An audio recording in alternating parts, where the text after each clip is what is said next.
Welcome to the vibe. It's where the bells unite, bringing all the energy, shining so bright. Whether you're new or you're back again, it's love, it's family, let the fun begin.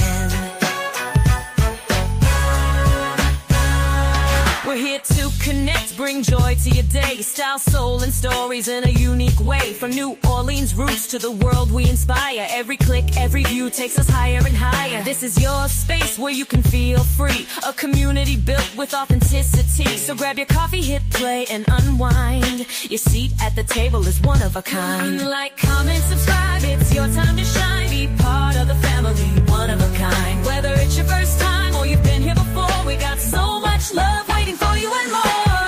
Mocha's no love bells where the queens unite.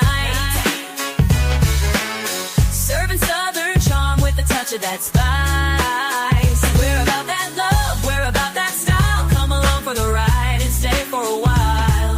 Oh, Mocha's no love bells, it's the vibe for you. If you're new, pull up, make yourself at home. This is where we vibe, where the bells have grown. And if you're returning, thanks for coming through. We wouldn't be here without queens like you. We're serving you content that uplifts and inspires. From beauty and life hacks to chasing desires. This is more than a channel, it's where magic begins. Together we rise, together we win. Like, comment, subscribe, it's your time to shine. Be part of the family, one of a kind. Whether it's your first time or you've been here before, we got so much love waiting for you and more. Mocha's no love bells where the queens unite.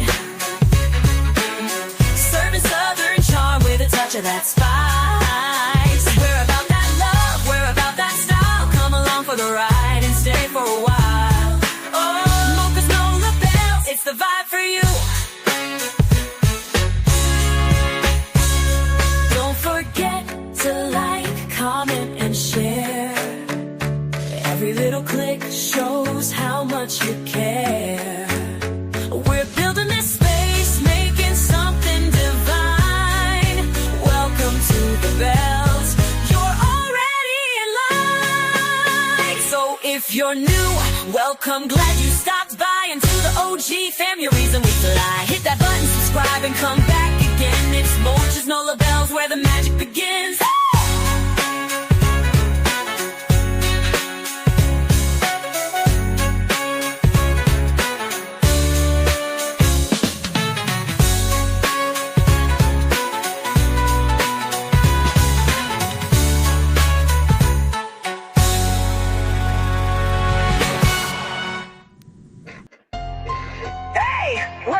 She at? Say it loud! Nah, Ziyah Harris. MOCA and the NOLA bells just pulled up. Big body bitches, Roxy, Annette, Shannon, Marquita. Where the fuck is now Ziyah? Hey, where now Ziyah? That baby was 13. Told her teacher I need to talk, then dipped off the scene. Sick on the floor, y'all ain't even blink. Now she gone and we demand a link. Where the fact She cried for help. So sad. Y'all played it small. Whole system call, y'all let that girl fall. CPS fake. The school ain't care. Called y'all up, nobody was there. We see. Now she missing. Now y'all press. She been dying inside while y'all just guessed. You failed her. Jarvis locked. Lock 'em all up. That's just a start. He know the dirt. He played a part. Shannon, sis, that's still your blood. You sat back till her time was up. Annette, Roxy, Marquita too, y'all moving funny. 4 fat bitches equal dummy. All them calls, all them signs, but y'all kept capping. All of y'all getting time. Annette, you mean spiteful witch? Let that baby suffer with a known-ass pedophile, bitch. Who's that? Nah, Marquita, y'all slow-head twins look like pain, bitch. This ain't never gonna end. Y'all cap real bad, posting online. What did y'all do? What did she say to you? No BK. I need to talk. That's all she said. Nobody did shit. Left school and that was it. Not saying you did it, but y'all ain't innocent. Where the fuck she at? Mocha's NOLA bells. We ain't finished. Roxy popped up. Bitch, sit down. Like she been fan, wanted to be seen. GoFundMe's, balloon games, t-shirts, flyers. Y'all moving strange.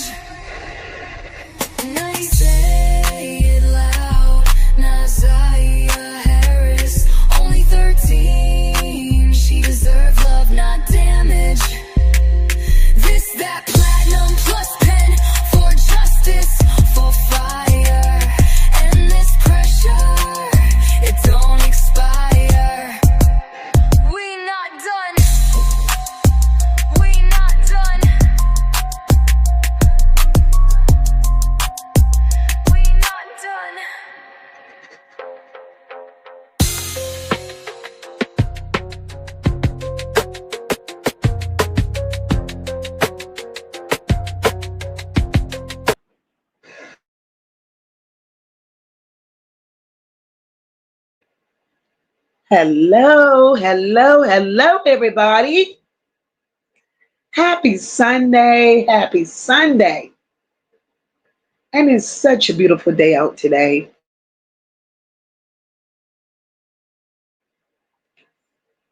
I hope you all had an awesome day. Enjoyed some of this beautiful weather. The last couple of days, it has been exceptionally beautiful out there. Exceptionally beautiful out there.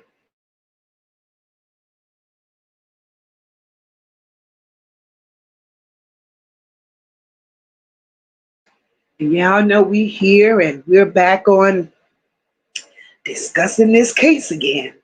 It's like it just don't want to go away. The family's lying. Stories are all over the place. And it's us. It's us that's exposing these people.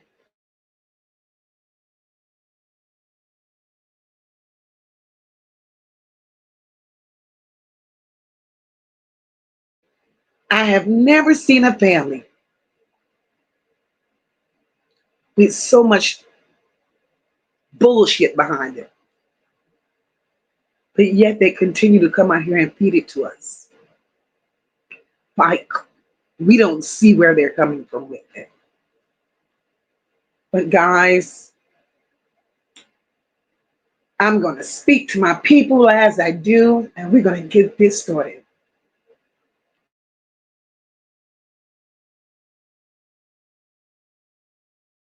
Let's see, let's see, let's see. Hey, Mother Trucker, welcome, my love, welcome. Mother Trucker says, MOCA, you have to look into a new case. This Adriana Young in Guyana. Thank you so much for that. And believe it or not, as you said it, MOCA made a note of that. And I will look into that. Thank you so much for that, Mother Trucker. Light 'em up. Hey, beautiful. Happy Sunday. Mariah, hey, beautiful. Welcome, welcome. Hey, Gigi, happy Sunday. Hi, Thankful. Happy Sunday, boo. Hey, my girl, Deidre, happy Sunday. Arlene, welcome, beautiful, welcome. Yes, Arlene, yes. Hit the like button. It don't cost a thing. If you forgot, please go back. Hit that like button for your girl.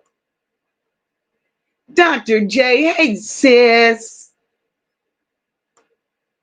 Happy Sunday, happy Sunday. Sister living life. Hey, baby, happy Sunday. Hi, Deborah Ray. Hey, girl. How are you? Hello, MOCA came by to say keep up the good work. Happy Sunday, and happy Sunday to you too, Deborah Ray.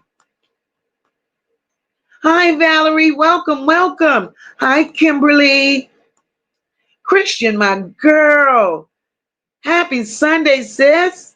She said, hope you had a wonderful day and you and the family are blessed. And we are, Christian. I got up this morning and went to church, came back, prepared dinner for my family and made sure mom and dad was good. Went visit my aunt and uncle. They had a little anniversary gathering. I left pretty early because I had to be back and do this live. So far, my Sunday has been awesome. And now I'm ending it with my extended family. It could have not been a more blessed day. And I'm very appreciative of that. Gina, hey, baby, welcome. Happy Sunday. Honey, gangster, hey, beautiful. Hey, Patricia, welcome, mama. Happy Sunday to you. Hi, Michelle. Happy Sunday. Hi, Debbie. Happy Sunday, boo. Hi, Paula. Welcome. Antoinette, my girl. Hey, boo. Hey, Tracy. Happy Sunday. Oh, I have my two Traces. Hey, Tracy Ellen, welcome, my love. Welcome. Hi, Sandra. Happy Sunday, sweetheart. Sister Rock, hey, beautiful. Light 'em up, light 'em up, light 'em up. Said, you best believe I was not missing my mocha and bells. Girl, welcome, welcome, welcome. Mina, hey, sis. Hi, Essie, welcome, baby. Happy Sunday to you. Essie said, greeting, Miss Mocha. Good to be here.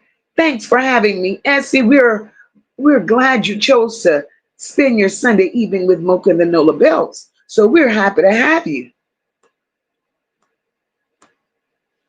Hey, Dale, welcome. Happy Sunday.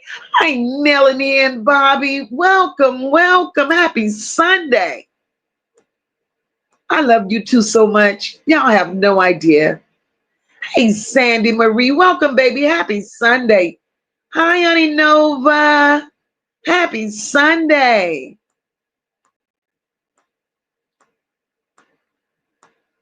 Hi, Tamisha. Welcome. She said, hey, Mocha and Nola Bells. I'm excited to catch you live. Welcome, girl. Welcome.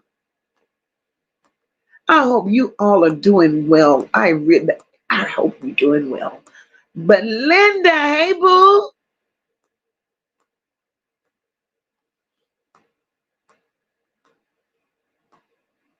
Hi, Colette. Welcome, welcome. Jennifer, hey, boo. Jennifer says, let's go, Ziyah song, Jennifer. I got another one for you, boo. Got another one for you. Hey, Tater, welcome, welcome. Miss Sean B, hey, sis. Hell no, we not done. Let's go, sis Mocha. Hey, Nola Bells, what's up, chat? Blessed Sunday to us all. Yes, ma'am, yes, ma'am, yes, ma'am. Hey, Valerie, welcome, my love, welcome. Welcome. It's a beautiful day. It is a beautiful day. Hi, Charlotte. Welcome. Charlotte says, hi, Mocha in chat. I'm new here. Charlotte, welcome. Welcome to the chat, my love. Welcome. Hey, Constance. Welcome, baby. Happy Sunday. Cam. Hey, beautiful. Welcome. Hey, Sassy. Welcome, boo. Happy Sunday.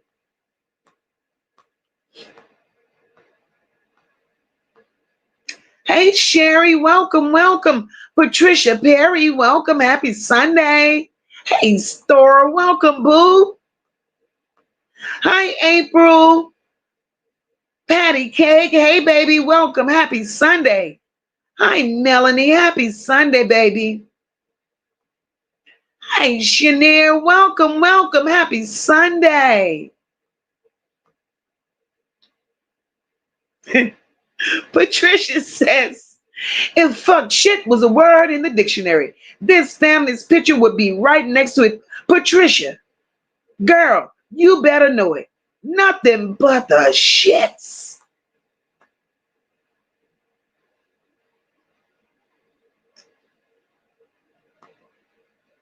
My girl Rock said your seat's already saved. Grab a membership. Become part of the Nola Bells. Hey, Charlotte Stewart, welcome, my love. Podcast, hey, baby, happy Sunday. Hope all is well with you, podcast. Oh, Sunday Mac, hey, baby. Happy Sunday. Welcome, welcome. My beautiful Queen Spirit. Hey, sis. Hey, Bridget. Happy Sunday, sister.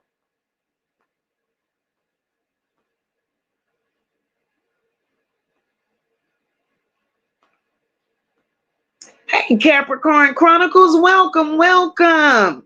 Happy Sunday.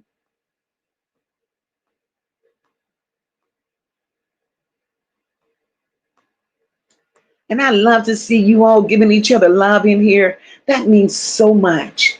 It makes the chat roll smoothly. You guys are getting acquainted with one another. It's so personal here. We are truly family. Hey, Red fucking Sunshine. Happy Sunday, baby. Hey, daughter. Daughter says I'm about to rest up, but I'll be listening in the bushes. Get your rest, baby. Get your rest. Hey, Sunshine Shan, welcome. Welcome. See, I think I have everybody. I don't want to miss nobody because y'all know that's not what I do. It seems like I have everybody. Again, guys, welcome to Mocha's Nola Bells. This is where we all unite. Where we all unite. Here, everybody is somebody. All opinions matter. All opinions matter. Here we respect one another. We love one another. And we are all here for the same purpose. Same purpose. Same purpose. And that's justice for Ziyah. That's justice for every child that's been exploited. Every child that's in danger. Every child that is missing. Every child that we have no answers as to their whereabouts. We are their voices. We are here to shine light upon situations that would otherwise be swept under the rug. That's who we are. No nonsense. Hey, baby, welcome. Rosalind, thank you, my love, for becoming a Nola Bell. Thank you, my love. Joy comes in the morning. Yes, Lord, it does. Welcome, my love. Welcome. Rena B. Hey, sweetheart. Welcome. Welcome, welcome.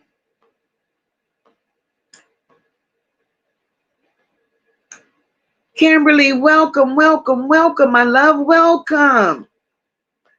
So, guys, again, hey, Shrell, welcome, boo. So, guys, again, like I said, we are here for what we do, for what we do. We're going to dibble and dabble with Annette and, Granny Monster, as she's known in these streets. We're going to dibble and dabble with her. Granny Monster and the many lives that she's ruined. We continue to discuss how Ziyah was failed. How Granny Monster's children were failed. How others in her care was failed. And the part that Granny Monster played in each of their lives. So, if that family, in my opinion, if they continue to not want to speak their truths, we the people, and definitely the streets of Detroit, we're going to speak what they should have spoke. Because you can only hide this for so long and no more. We know as of today, we are aware that Granny Monster,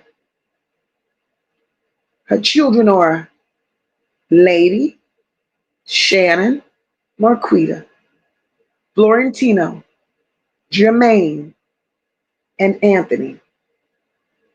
So far, I know 6. So far, I know 6. And of the 6 that I'm aware of, they all have a problem. They all have a problem. Jermaine Gamble. Isn't that something? His last name is Gamble.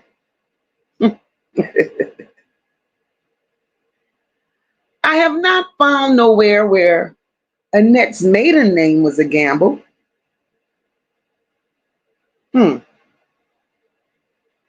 Or was it? I did.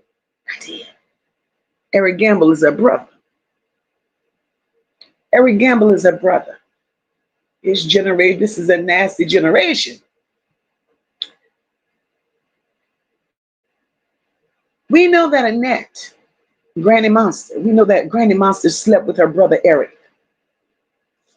She slept with her brother Eric, right? We are aware of that. That's neither here nor there. Hey, Marianne. Here, Annette has a son, Jermaine Gamble. Jermaine Gamble is the one that is going all over these YouTube streets and Facebook and in the streets of Detroit pretending to be a police officer. Hey, Sabrina, welcome, my love.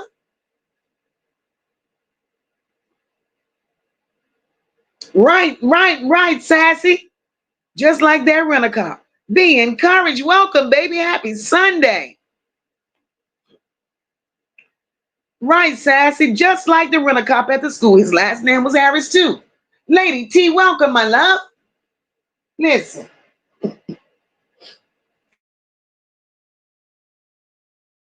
So far we know, Jermaine Gamble, he's the one running around here, and you know when everybody kept saying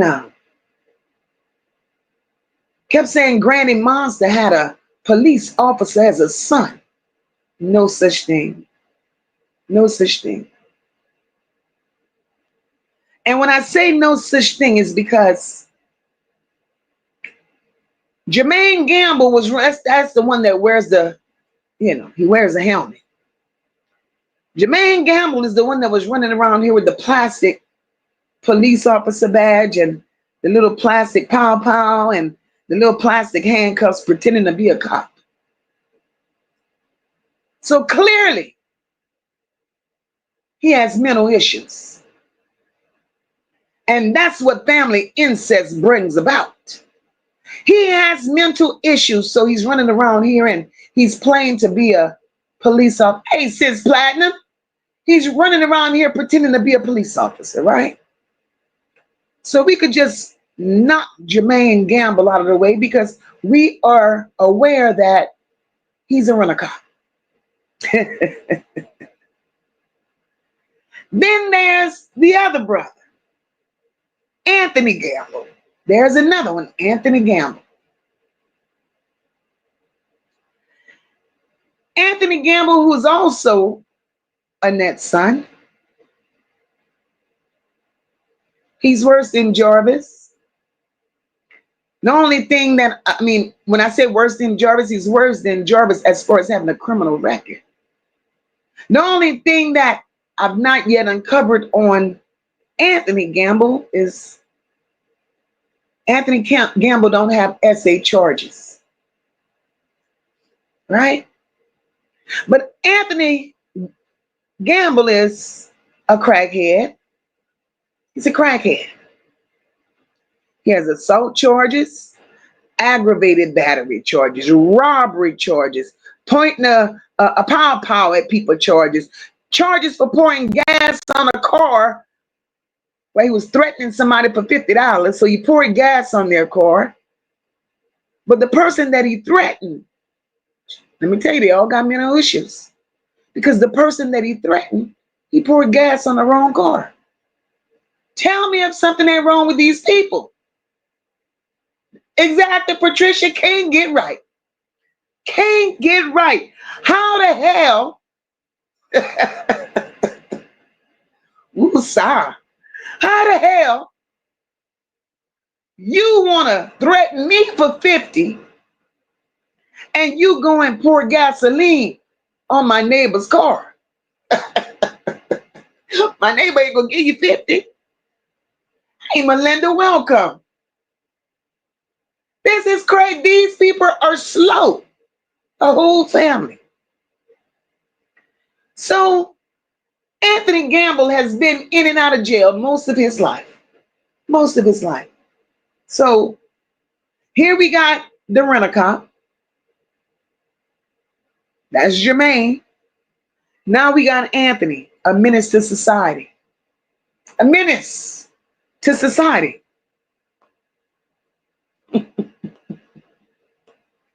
So far, that's two. So far, that's two. Now, let's go on to the girls that we know of.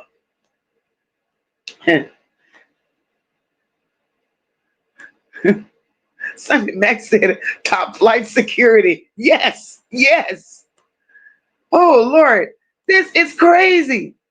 Yes, yes, Bridget, straight repeat offender, straight repeat offender. But Linda said, Ziyah had to fight with all those men in that family. That was a sad life. Yes. Rock said that's what happened when you inbred and you have missing chromosomes or have too many. Annette didn't care. Sabrina said there was short bus riders. Antoinette said, retard, you are crazy. Retarded, say it fast. Hey, Milky Way girl, welcome. Milky Way girl said criminal math needs to be a term. That gas was probably half the 50. You understand? They're slow. They're slow. Marianne said Annette's sons are handyman off of Living Color. Oh shit, I forgot about In Living Color. Hey, just Mona, welcome, baby. Belinda said God isn't pleased with their mixing. That's shameful, very shameful, very. Ooh, Queen Spirit, I like that. Queen Spirit says inbred. Queen Spirit, I'm writing that down here. Inbred Chronicles. Hey, Inbred Chronicles. Miss Sean B said that's how rotten her insides are and always was. That's some nasty work. Nasty work. So, moving right along, there's Florentina. There's Florentina. Florentino is a queen in his own rights. He's a queen in his own rights. First of all, who names a boy Florentina? Florentino has issues. Florentino was touched. And I do believe, and this is my opinion, we are all entitled to one.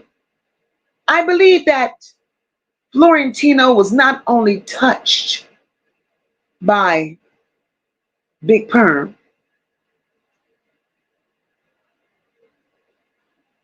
that's an idea for you, Platt. Look, Ron said people in Italy, I don't know. I don't know. Hey, say happy Sunday, sister. So here goes Florentino. In my opinion, I believe Florentino was touched by Big Perm. Prior to Big Perm coming into the picture, right? Other people that Granny Monster had around, Florentino was touched. There's no way Florentino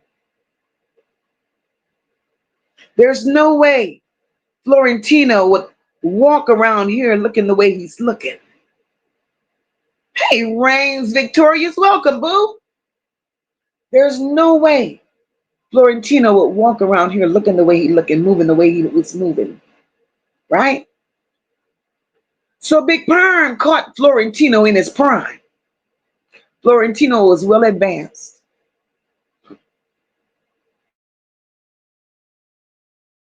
Florentino had already known what it meant to be played with.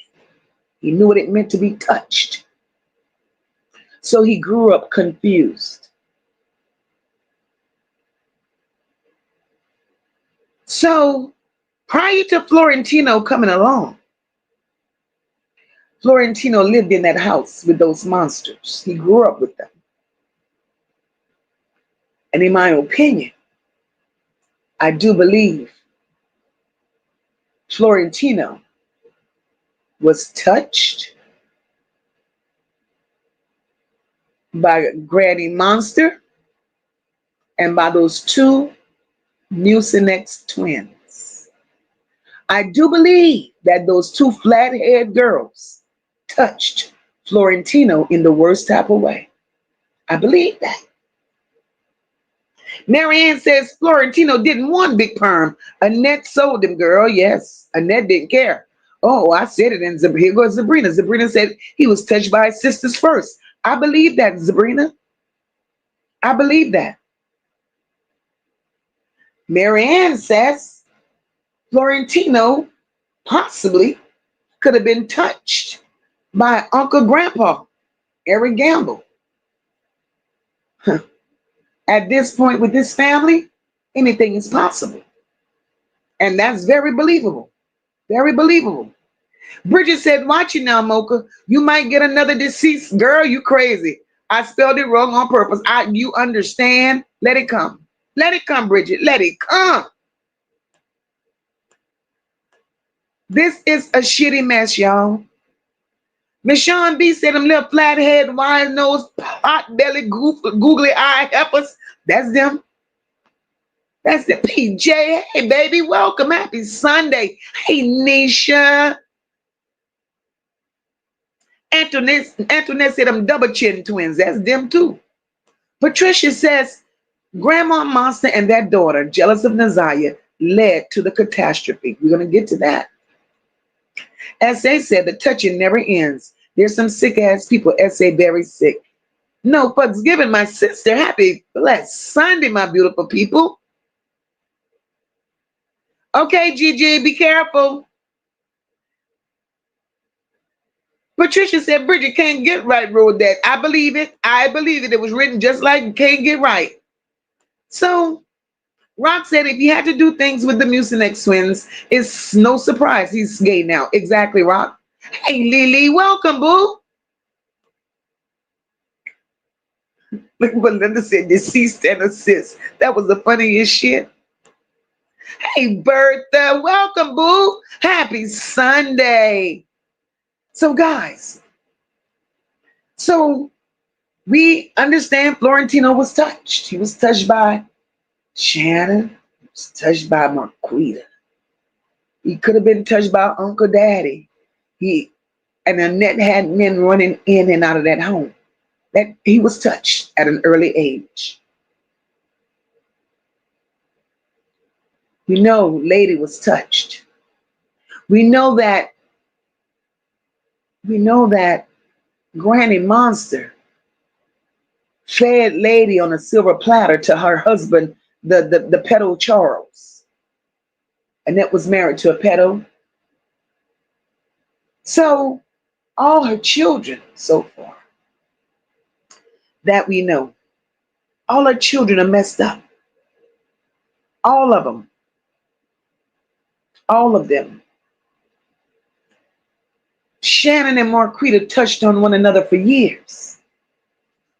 For years they touched on one another. Right?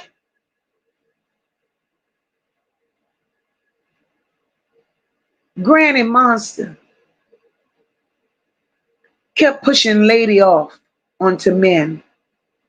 Lady was beautiful. Lady was desirable. And why would you not call her by her birth name, which was Kenyatta? You gave her the name Lady because you put her in a position. Hey, Cindy, welcome, my love. You gave her the name Lady because you put her in a position to be easily accessible to the men that you sold her off to. How disgusting is that, Granny Monster? How disgusting is that? Your own daughter. But you couldn't do that to the two flathead ones because look at how they're looking. They couldn't bring you in no money. They were not eye-worthy.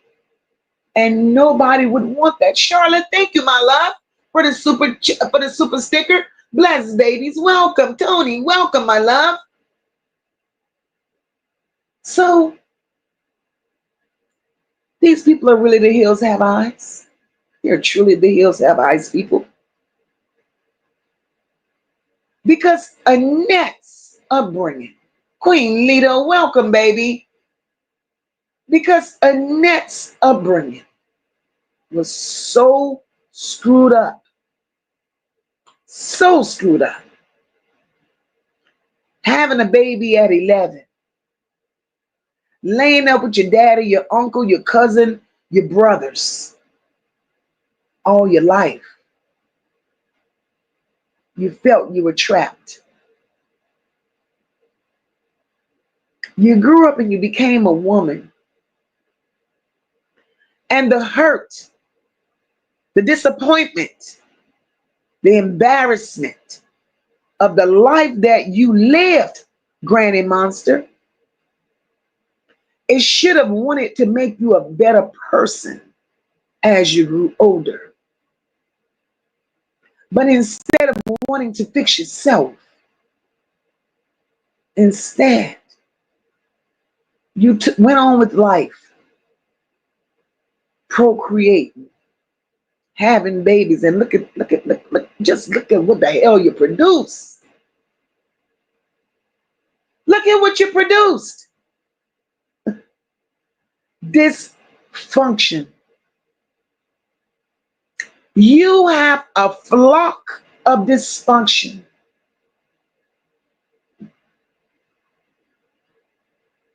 You got a crackhead. Well, you got two crackheads. You have two crackheads. You have a RoboCop. And you got,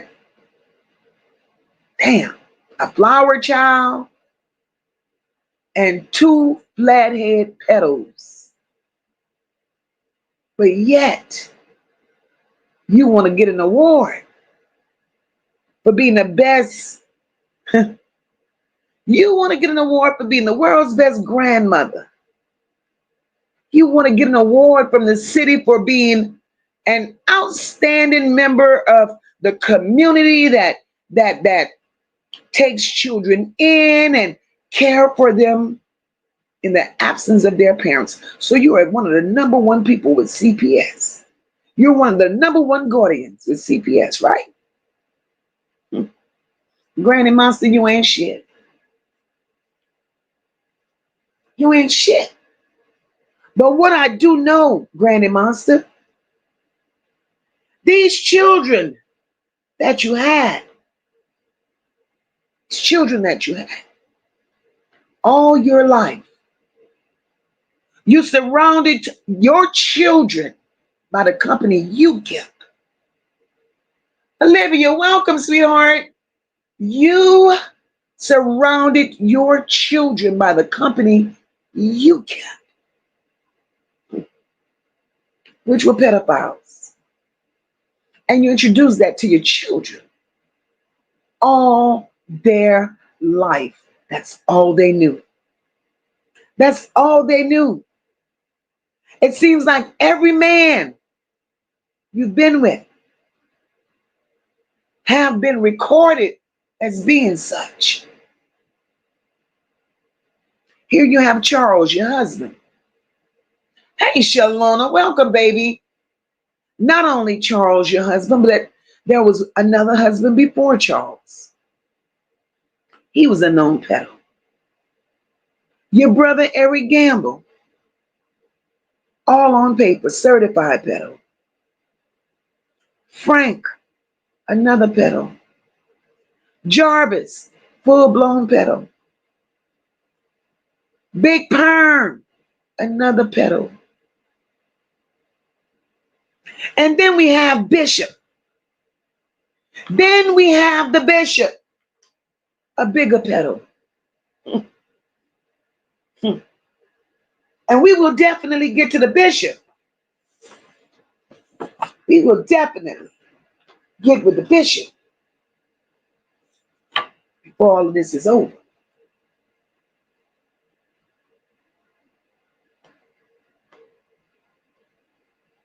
Belinda asks if Shannon had a baby by King. Belinda, word on the curb is, happy Sunday, baby. Belinda, word on the curb, she got a baby that ain't for Jarvis. And Jarvis questioned it, saying it's for King.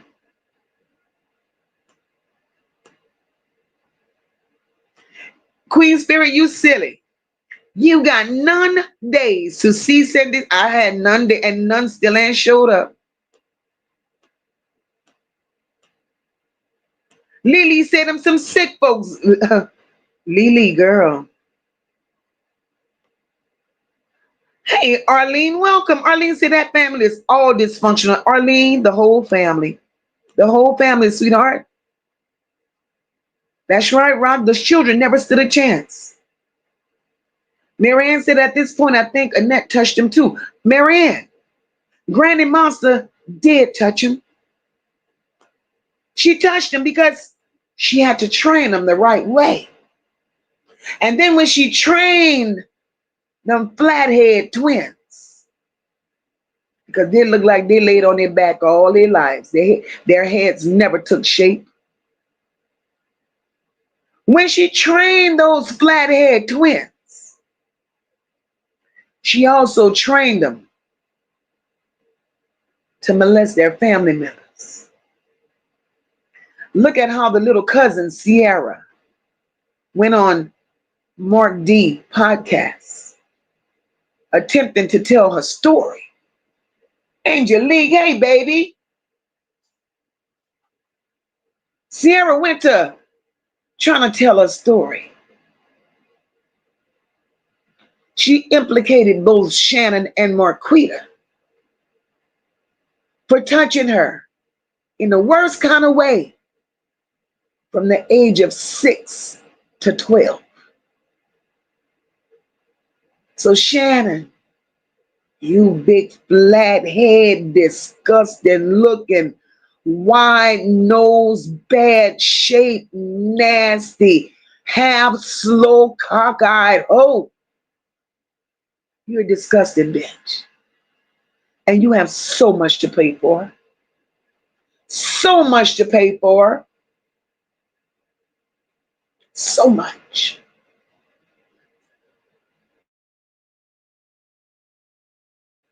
And although Shannon, although Jarvis is sitting behind those iron walls right now,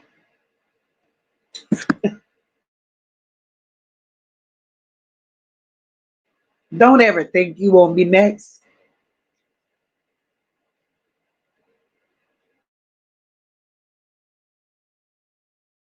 Don't ever think your time is not coming, because you're disgusting.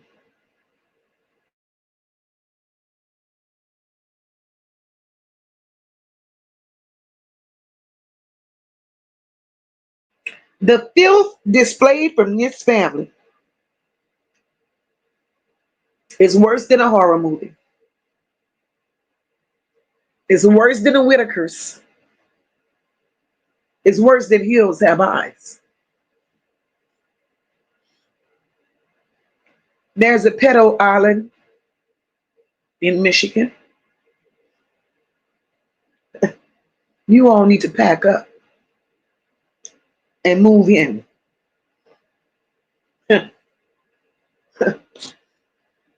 Because y'all belong there. This is nasty at its finest. At its finest.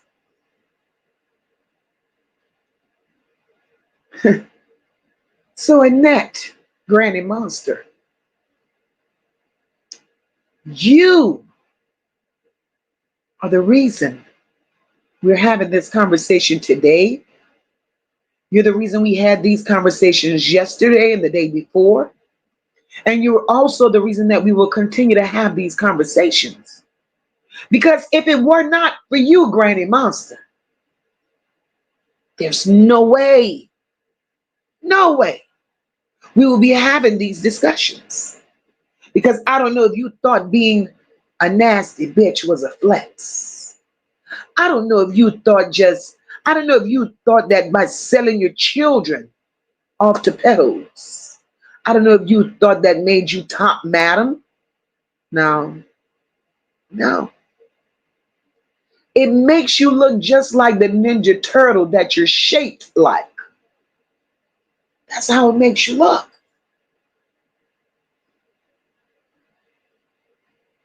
You're disgusting, Granny Monster. You are. You are. So all of this that we just recapped, it leads us to where we are today, the disappearance of Ziyah. The disappearance of Ziyah. But let me grab some of these. Y'all messy. Y'all are a mess up in here. Let me grab some of these comments before we go too far. Belinda said, did Detroit CPS take all of those babies? No, ma'am. No, ma'am. To our knowledge, at this point, Belinda,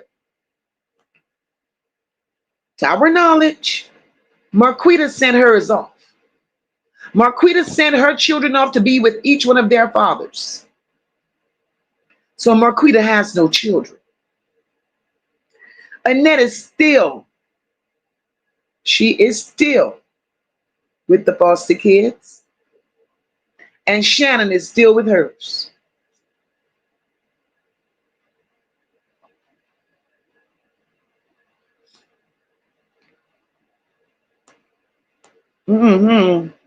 Star said lowland silverbacks Teletubby twins. Oh shit, y'all crazy.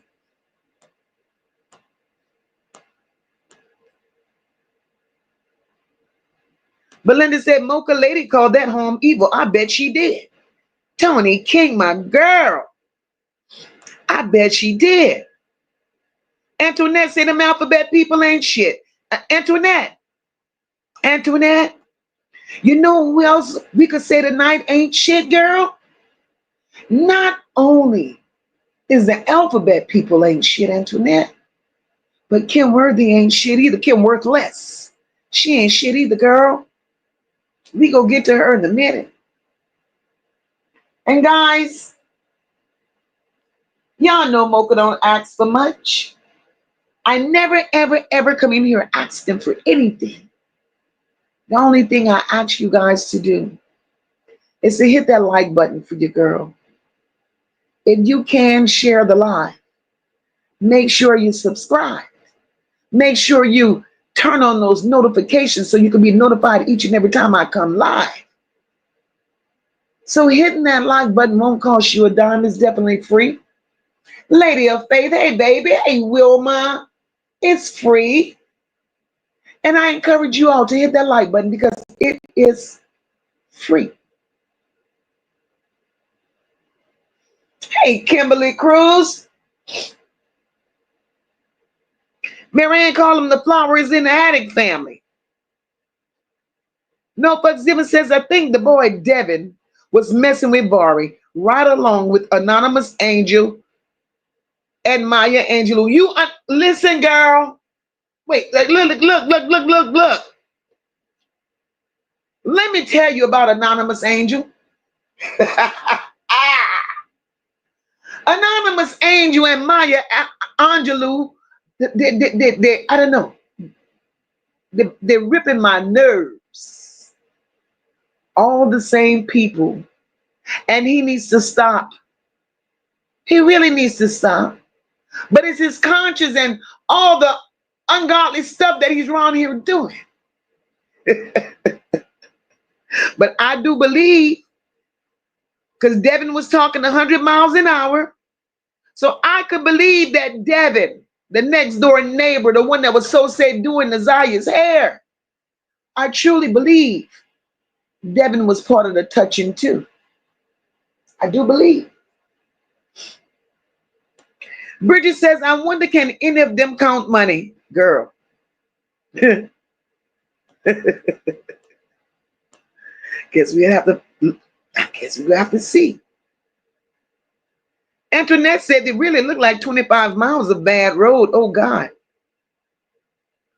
Lily Banks said, who is them twins' fathers? They gotta look like him. Lily, that's $1 million question. That's $1 million question, Lily. Because Lily, that has never been disclosed. But Lily, we're not gonna stop digging. We're not gonna stop digging.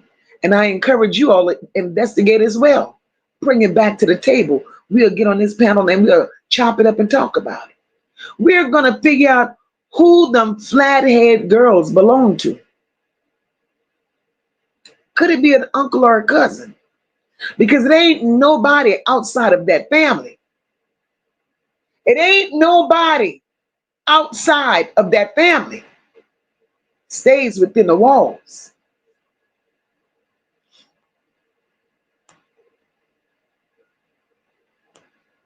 Queen Spirit ain't shit. Look at how they looking, flathead girls. Patricia says, didn't nobody want thing one and thing two? Oh God, y'all giving them some names. Miss Sean B said they count. According to Timu, they look just like some Timu. Timu, oh yeah. But that's definitely Timu wigs that Annette is wearing. Definitely look like, Patricia says more like roadkill. Oh wow. Bridget said these comments got me on the goddamn floor hollering, screaming and crying at the same damn time. Get up, Bridget, get up. Rock says they're two swamp monsters. Ooh, ooh. Belinda says MOCA. I wanted to know their date of birth. Boy, oh boy. Well, Belinda, since you asked it, you wondered if they know their date of birth. Belinda, that's highly questionable. You know why?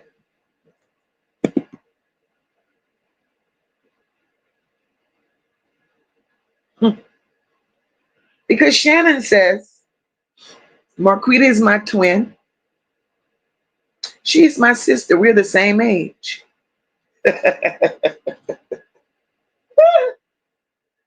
Now, if that's not retarded, Shannon says, Marquita is my sister. She is my twin. We're the same age.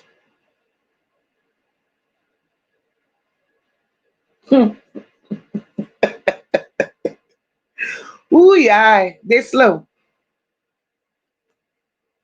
Just Mona says we have to remember some people have children for different reasons. Just Mona.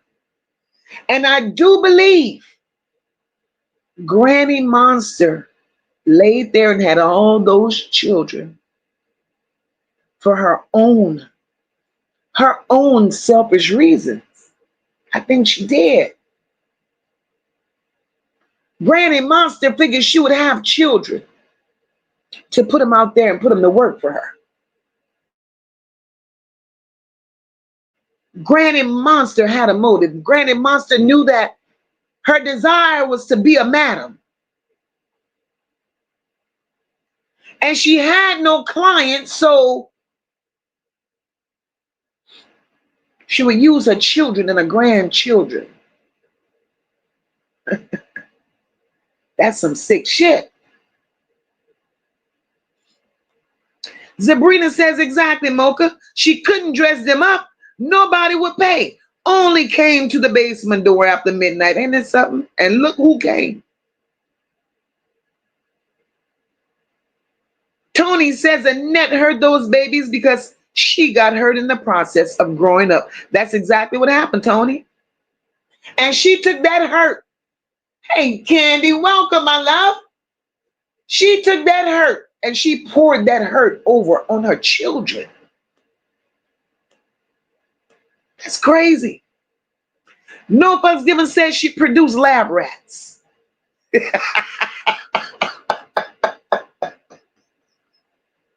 Ooh, Lord.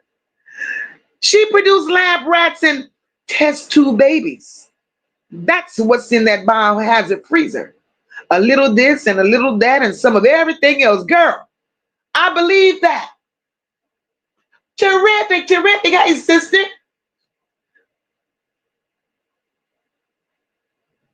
No Fucks Given. I got to read that shit again.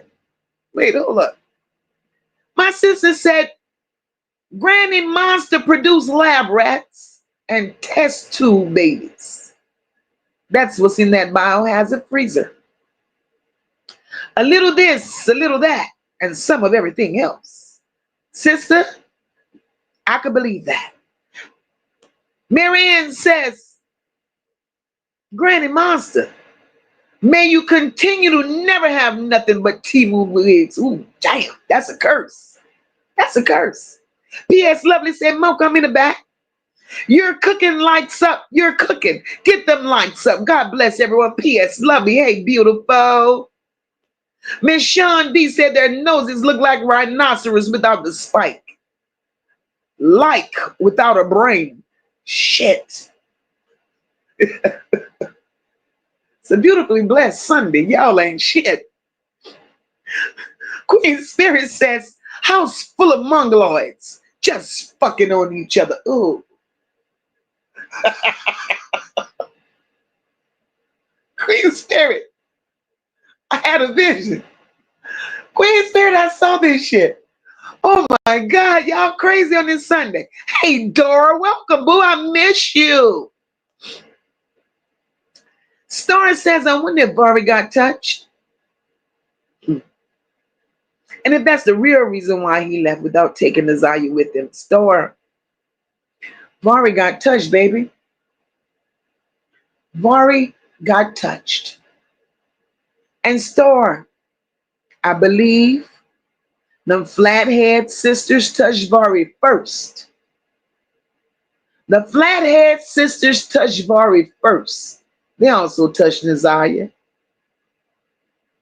And after being touched by the Flathead sisters, I also believe they had those children touching on each other, playing with each other in that house.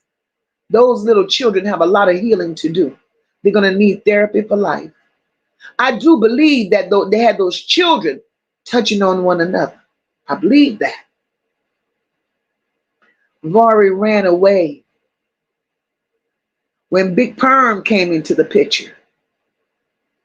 And Big Perm and Florentino tag team Vari.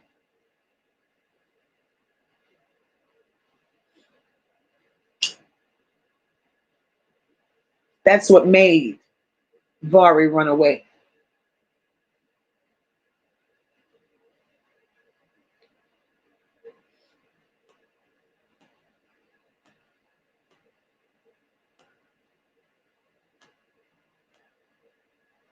Belinda said, don't nobody sleep at that family reunion. Belinda, with a family like that, I would never want to reunite with them. We would never have a family reunion. Ain't no eating going on. Ain't no games being played. All they're playing is hide and tuck, hide and tuck. Now they be with one another.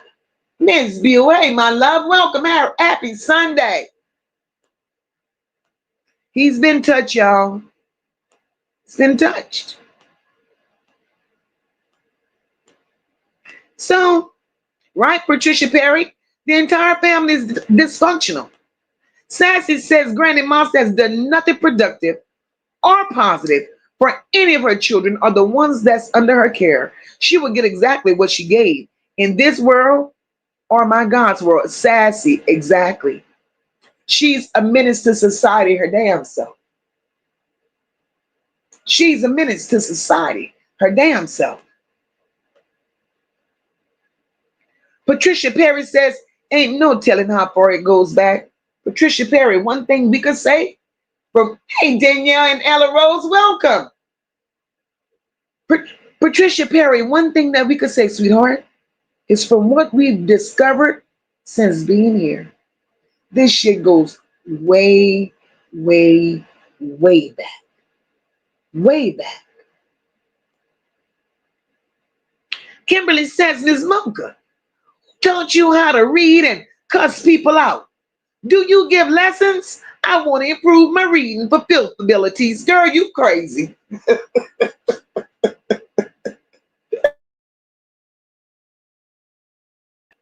I don't know, Kimberly, honestly, I don't know where that come from. Hey, Yolanda, welcome. Kimberly, I don't know where that come from, girl. When it feels right, shit, it just comes. Tony says, I guess that CPS just dumped them babies off to Annette and gave her a check. You better preach, Mocha and the Nola Bells. Mocha, they don't want no smoke. I hope they don't, Tony. Hope they don't. Hey, Miss Tracy, welcome. But you see, CPS is included in this investigation as well. Hey, Miss O, happy Sunday, my love. CPS is included in this investigation as well. They have to be. They have to be. Because CPS is part of the problem. CPS. CPS is the one.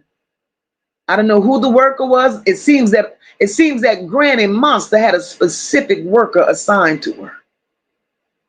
And it appears that that specific worker from CPS was handing these children over to Granny Monster.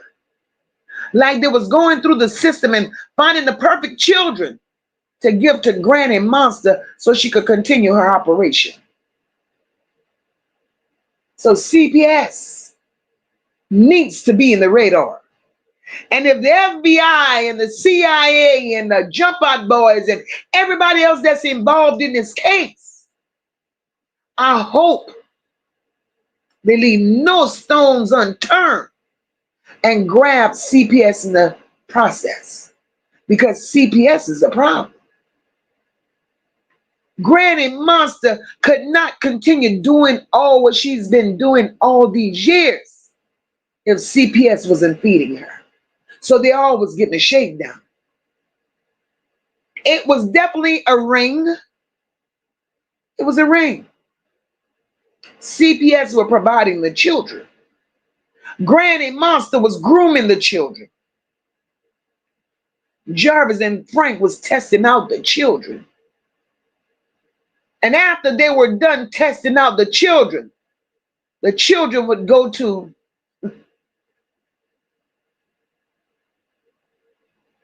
Jehovah Church of Shalom, get the rest of their training. After they get their rest of their training at that church, then they're auctioned off. It's a ring. It is definitely a pedo ring. Follow the money. Queen Spirit said not one, but it's two of them flathead motherfuckers. Two of them, Queen Spirit.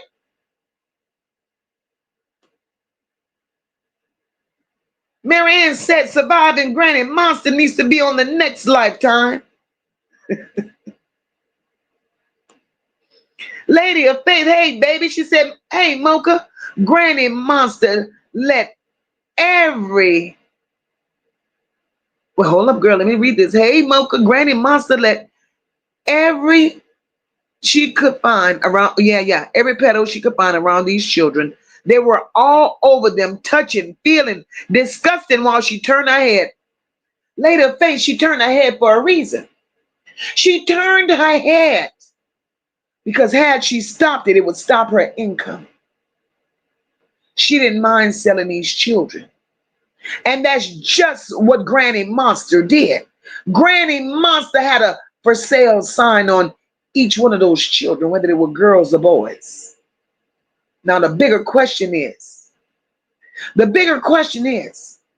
what about the children that we don't know about?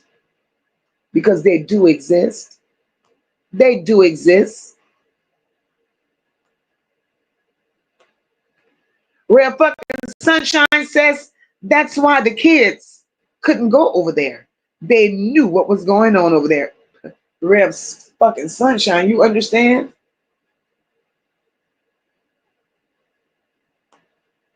Sabrina said thing one and thing two thought they were introducing it to Roxy, but she liked it already. Sabrina. Joe Camel started off with them. Joe Camel used to spend days and nights and summers and holidays with them.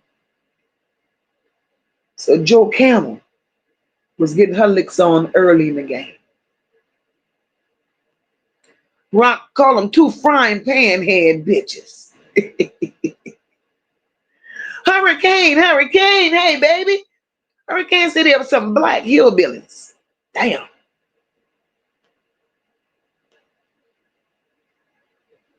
Patricia Perry said, what's really sad? There are hundreds of families like them. Patricia Perry, exactly. And you know what's more sad, Patricia? What's more disheartening and more sad is that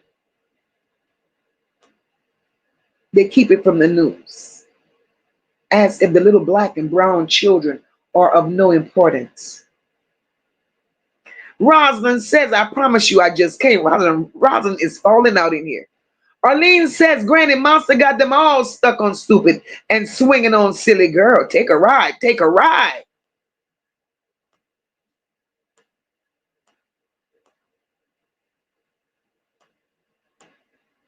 Now, Rock says, right, might as well pack up your meat freezer and handyman looking offspring and go on to West Virginia. You understand, Rock? They need to go. They need to go. Real fucking Sunshine said, I've yet to see these bop bitches do anything useful. They can't. Sassy calls CPS. Can't protect shit. That's about right. That's about right. Just Mona says, Lord, what will it take? Save these babies. Exactly, just Mona. Exactly. So, all that we know now, right? All that we know now. We now understand even before Ziyah disappeared.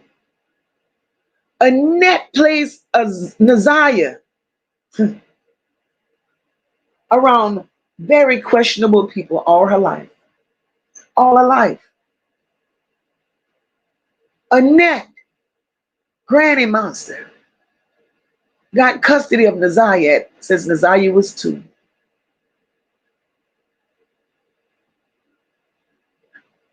Ziyah was living with Shannon in Clinton Township, away from Annette. And Jarvis lived there with Shannon as well. And it goes back to what I've always said. If it's on paper that Jarvis molested a 4-year-old and had no feelings about it, what makes anyone in their right mind believe that he just started touching Ziyah in 2022? Make it make sense. Oh, Lord, sister, living life, that sounds so good, girl. That's, it's crazy. But you're not going to make me believe what's obvious in my eyes. Y'all put it there.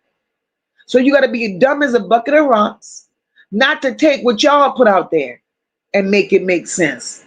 Because y'all scattering all over the place. Y'all don't want us to understand. Y'all don't want us to figure it out. But if we continue to listen, y'all telling on yourselves. There were warning signs all over the place that Ziyah was being abused. It's not that Annette ignored it. It's not that Granny Monster didn't want to see it. That was normal to her. Why would she say something that was going to mess up her money? But what gets me is, even though Granny Monster didn't say nothing, right?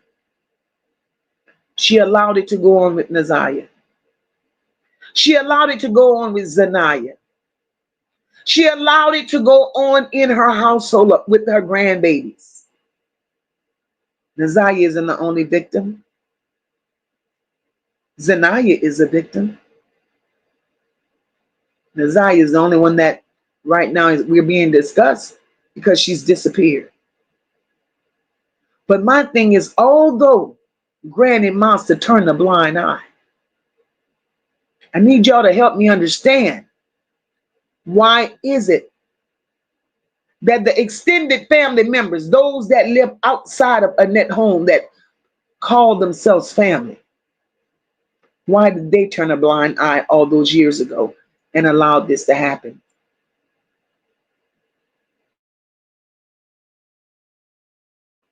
Because according to 5%, before he left this world, Now, 5% is the man who, 5% is Nazaya's, the man who said he's Nazaya's daddy, right? The man that was walking around here with the oxygen tank, that's 5%. According to 5%, the entire family knew what was going on at Annette's house. And just like he could call that entire family out for knowing what was going on in Annette's house and not saying nothing, we could easily call 5% out too. Because if you could say that they saw something and said nothing, then 5%, you ain't no better because you could have said something too.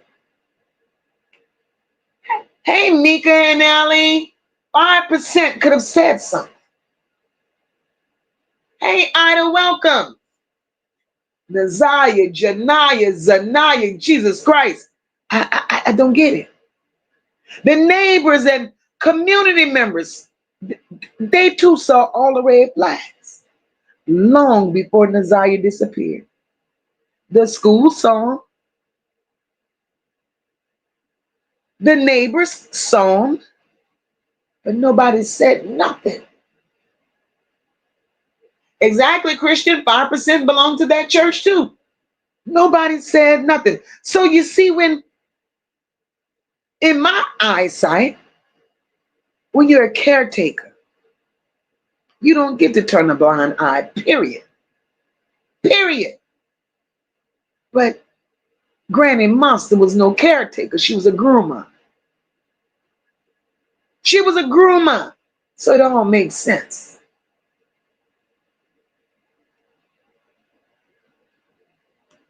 Marianne wants to know then why lady sent her kids to that house.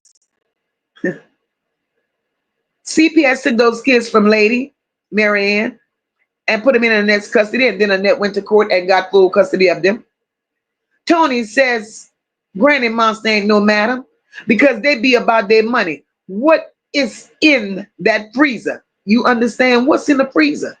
And not only that, not only, if she ain't no real madam, she's just a madam to her children. She's just a madam to her children.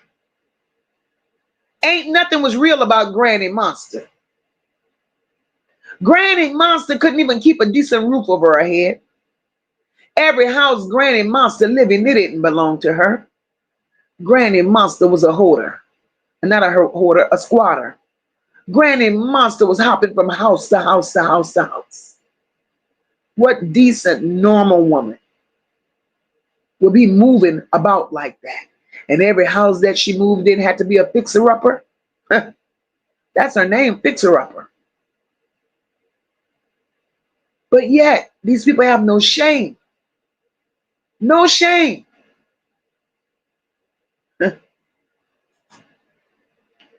Hey, Kimberly Scott, welcome, boo. Lady of Faith said Granny Monster is still allowed to be with children. They need to be under the jail. Lady of Faith, exactly. Exactly. Kimberly Cruz said MOCA, her kids are gone. They left on March 2nd, 2025. The information that I have, she still have them.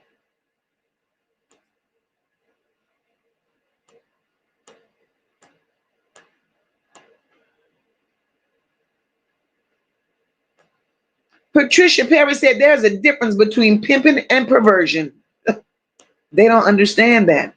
Colette said he can't read. Gina says, good Lord. Just the feel of deviance, Gina, in the worst kind of way. Rock said them twins got heads like a butternut squash. God damn, Raquel.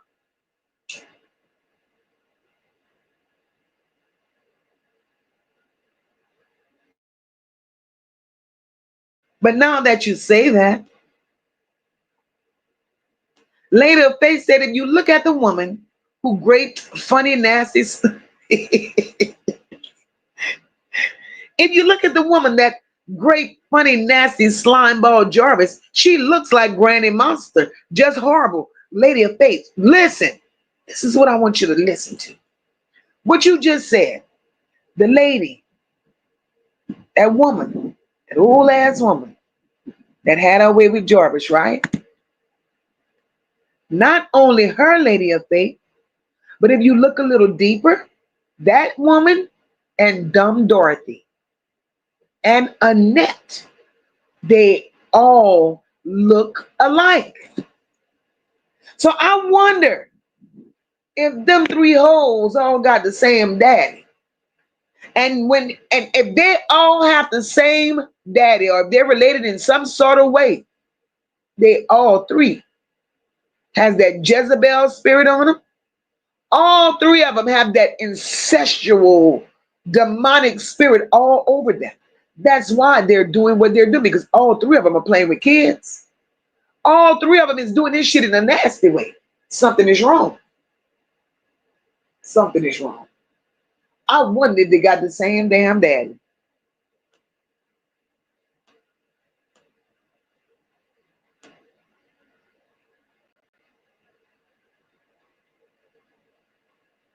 Damn, Raquel said their heads flat in the back where they delivered on the living room floor too.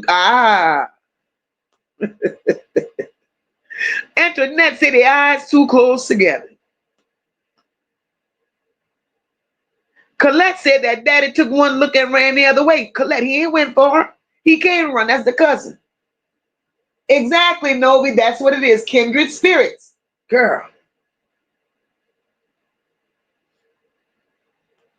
Marianne says, Granny Monster never picked them up as babies. That's why their heads flat. And the brother got a helmet. Oh, two brothers got a helmet. Star said it's something with Jarvis' sister. She was holding back while crying those guilty tears. Star, she's guilty as hell. I don't believe her. I don't believe her.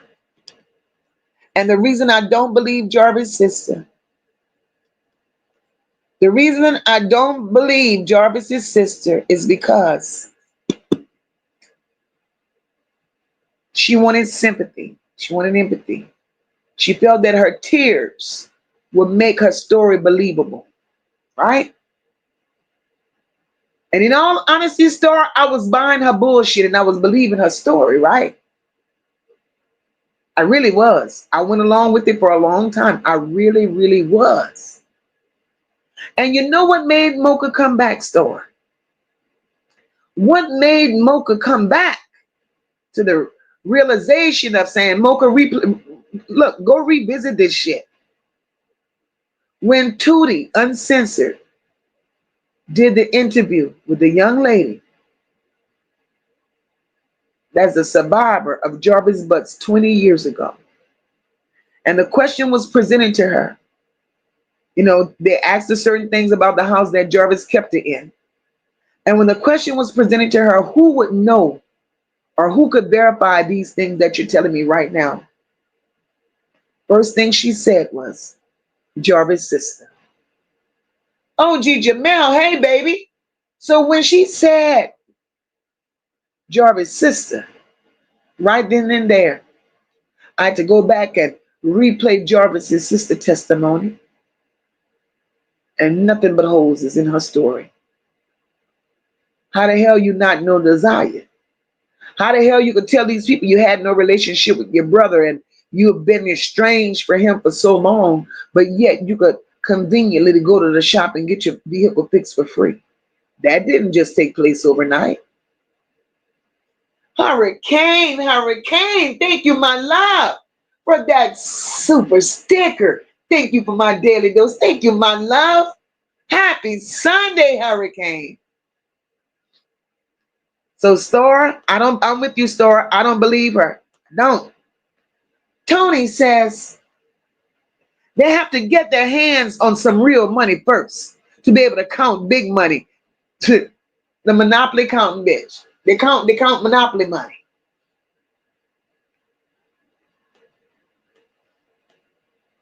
Michelle says they were born on the, Michelle, that shit was so funny. It was born on the same day.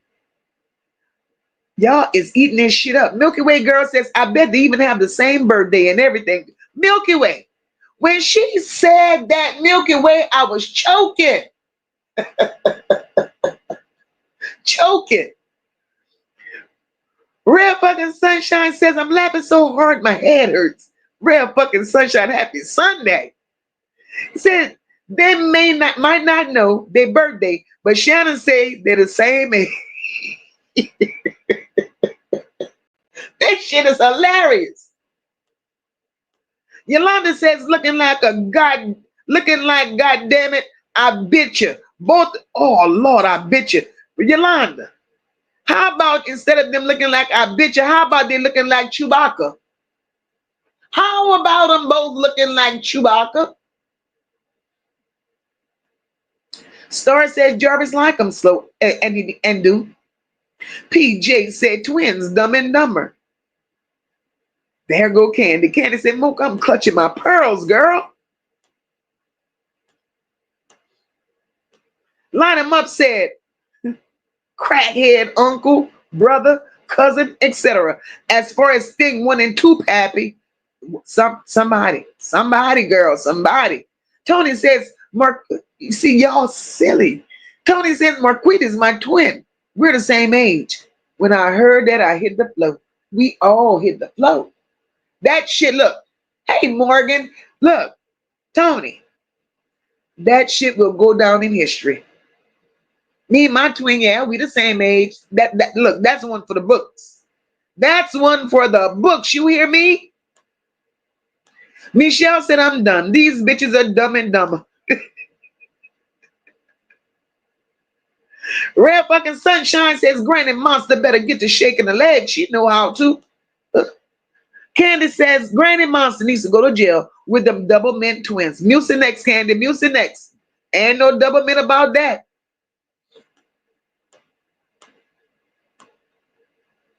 I'm fucking lab rats. Sabrina said, oh my God, my mom wants to know what I'm laughing about. Tell her. Tell her. Lady of Faith said, yes, they all are just like one big lump of clay. Granny Monster shaped them monsters one big lump. Oh, yeah.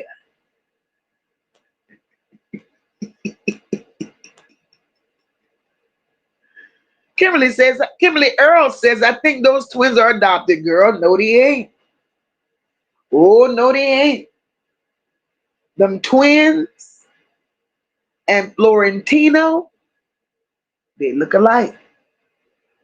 And if you look at Annette, they look alike.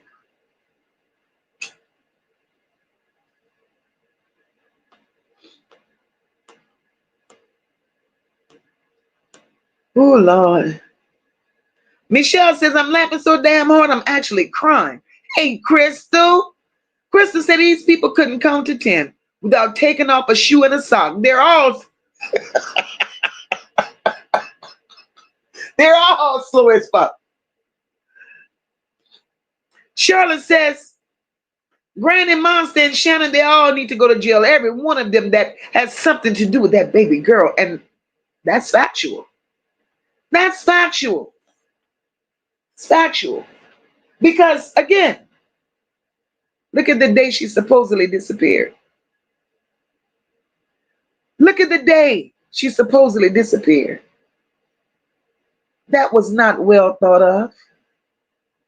Their lives were not well planned, nor was it well rehearsed. Because who in their right mind goes and report a runaway or a missing person or anything of that nature? Who takes their time and go report it to the school versus the police station? Well, we knew what their MO was. We knew what their motive was. They were buying time. They were buying time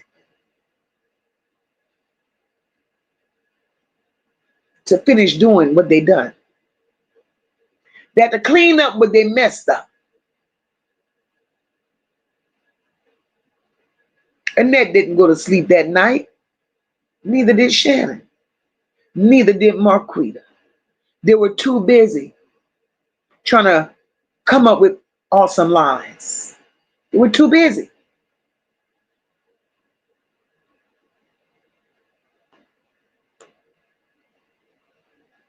Tony said them twins are like a bottle of MD 2020. Everybody get a swig. Well, God damn.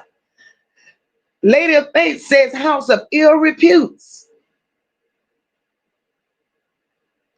Belinda says, Mocha, those twins hit all of the pillowcases for sure from those dudes. Man, man.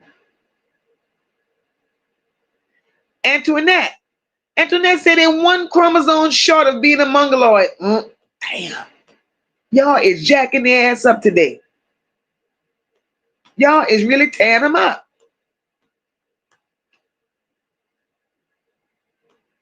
Tony said, Mocha, somebody just sent me a friend request. Who is Brenda Butts' girl? I don't know. Tony, go investigate. But I'm writing Brenda's name down. That sounds like Jabara's mama. That sounds like his mama name.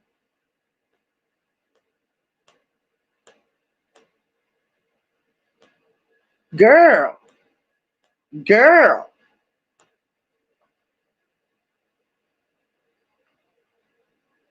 Yolanda says Vari said she didn't let them do nothing but stay in the house. I wonder why. I wonder why. Light them up, say, y'all, that's a question with this house of horrors. Unfortunately, yes, they are all traumatized. All the children are traumatized. Hey, beloved, welcome, baby. Happy Sunday. Hey, Essie, happy Sunday.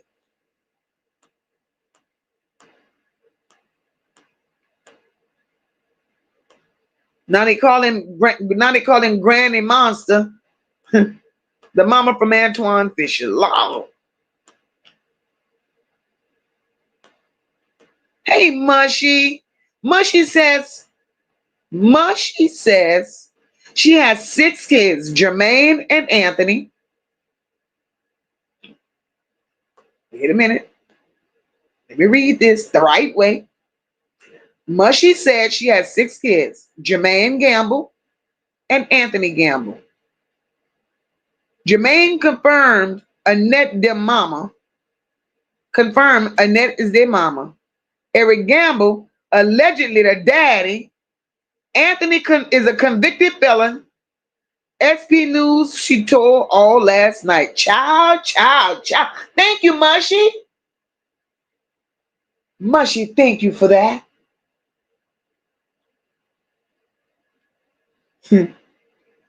So Jermaine and Anthony is confirmed. I knew that. Mocha, keep talking. I knew that already. I knew at least 2 of them children was for Eric. And then there are also family members outside of Annette household that got children for Eric. But we go get into that. Beautiful and blessed says, I'm glad someone is speaking on Annette. I think she's involved with the higher ups. I'm interested in hearing her background and her association with felons, etc. Did her brother SA her as a child? Beautiful and blessed. Let Mocha answer that for you, sweetheart. Beautiful and blessed. Did her brother SA her as a child? Well, beautiful and blessed, Mocha could tell you this much. As a child, she was touched.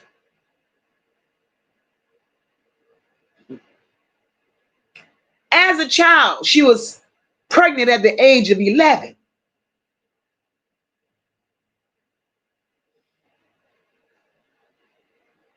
As a child, she was touched by grown men, whether it was her grandfather or her father. But it's confirmed that she was also touched by her brothers. That explains the children she has for the brother Eric Gamble. Now, as for her being involved with the higher ups, I do believe she is.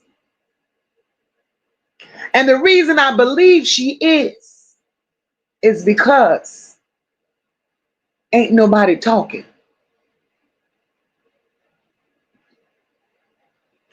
In order to clear my name, I will be singing like a damn blue jay. But if she gets to calling names, she may disappear. Which explains why she got kicked out of the church. Annette was going to this Jehovah Kingdom of Shalom or whatever the fucking name of that church is. And when all of this heat came on them with the disappearance of Ziyah, not only was Granny Monster a member of that church, but she had all her little granddaughters and her big flathead children and the sissy boy. They were all going to the church. When the heat came down with Ziyah, they kicked her out of the church. They kicked her out of the church because they didn't want the heat. They did not want the heat, beautiful. So they kicked her out. And the only reason they kicked her out is because they didn't want to be discovered about the trafficking that they had going on allegedly at that church. But from the pictures that I've seen and the videos that I've seen related to this church, inside this church, that's a trafficking hub. And Annette was shining too much light on that church, so they had to get rid of her. They had to get rid of her.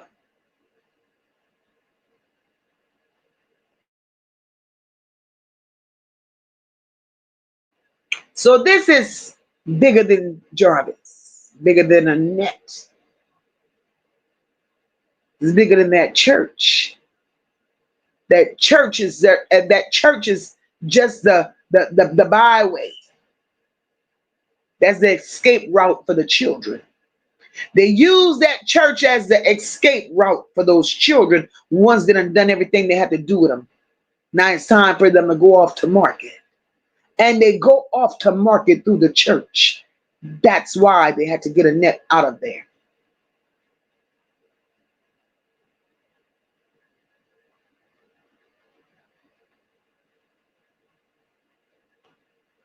Lady of Faith says, Granny Monster knew that CPS worker. That's how that monster got them kids. CPS is a disgrace. CPS is the problem. CPS is the problem. Rock says Rico for everyone. You get a Rico, you get a Rico, she get a Rico, he damn sure go get one. Patricia Hill said, oh, she's talking to Mary Ann. Patricia Perry said, some CPS workers don't care. They just want to close files to lower their workload. Real facts. Patricia Perry, I could believe that. I could believe that. Lady T says, Annette is that foster mom of Antoine Fisher.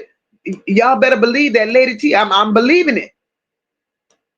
P.S. Lovely said two things this family and Kamani Lateef family has is Rico, and they destroyed it. P.S. Lovely, I'm telling you, nobody can make me believe somewhere down the line, Dumb Dorothy and Granny Monster ain't related. No Fucks Given says child pedo service. A shame. Every time they take people kids, they always end up in a worse environment. CPS ain't shit. They ain't shit. Light 'em Up says it's so many generations too. So much hurt, so much pain, so much trauma.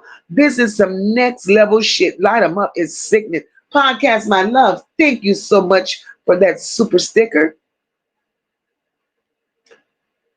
Miss O said, MOCA, what's so sad is all this has affected everyone around foster care and the kids of the Mucinex twins. But you know, Miss O was sad, was really sad.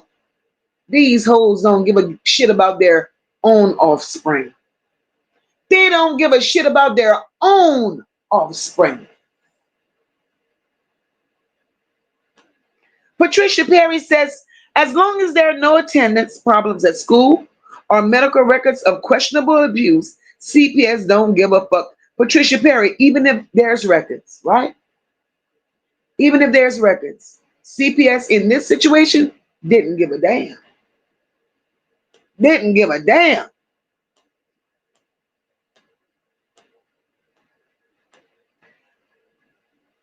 Patricia Perry said, of course they keep it from the news because they don't want no radar on them. And that's the sad part, Patricia Perry.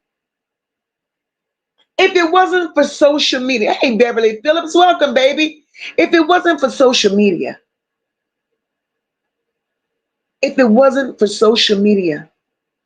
do you guys imagine, can you only imagine how many cases would go unnoticed, would go unheard of? It's social media that's bringing awareness and bringing attention and making them have to step up to the plate. But they're half-ass stepping up to the plate. And the reason they're half-ass stepping up to the plate is because they know most of these children that are missing are involved in trafficking. That's why they don't want to step to the plate. That's why it's not being given national attention, because they know these children are being trafficked. And why they're not doing anything about it is because the majority of the higher-ups is involved in the trafficking ring.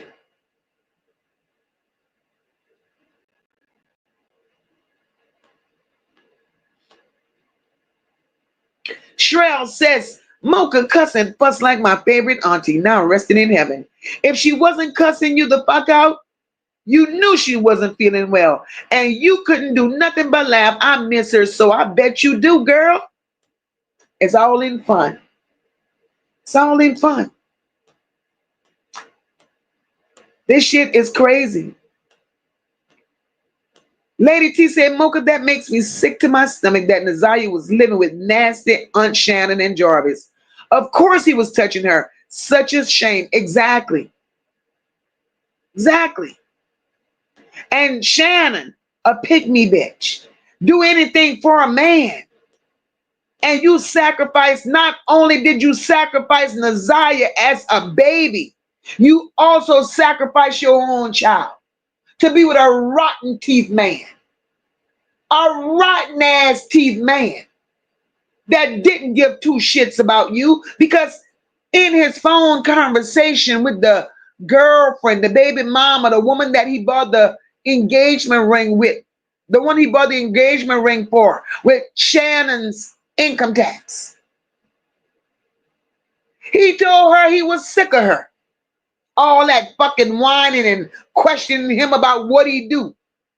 He said Shannon knew what's up. Shannon knows the deal. Shannon knows it's a business deal, and this motherfucker that he gave the ring to, she act like she couldn't catch on. So Jarvis was telling her in so many words she was useless. She was useless to his line of business. But Shannon is going to always stay in the business because Shannon knows what time it is. So, Shannon part of the problem. Everything Jarvis done, every person that Jarvis came in contact with, all the people that Jarvis worked for, moving these children, introducing these children to these people, Shannon knew about it. Rare fucking Sunshine says no one in their right mind would give this man 5 kids after he SA'd a baby. That in itself tells us what kind of person she is. Rare fucking Sunshine, exactly. Hey, Virtuous Vanjie, welcome, mama. Happy Sunday. Rare fucking Sunshine, that goes to show you Shannon's self-esteem is out the window. Shannon was raised in shit. A house full of inbreds. So when she got Jarvis with the raggedy teeth, she thought she had a prize. She overlooked his teeth. She wasn't worried about Jarvis' teeth looking like chewed up pecan hurls. She was not worried about his teeth because she knew as a person she was looking a hot fucking mess of damn self. She knew that.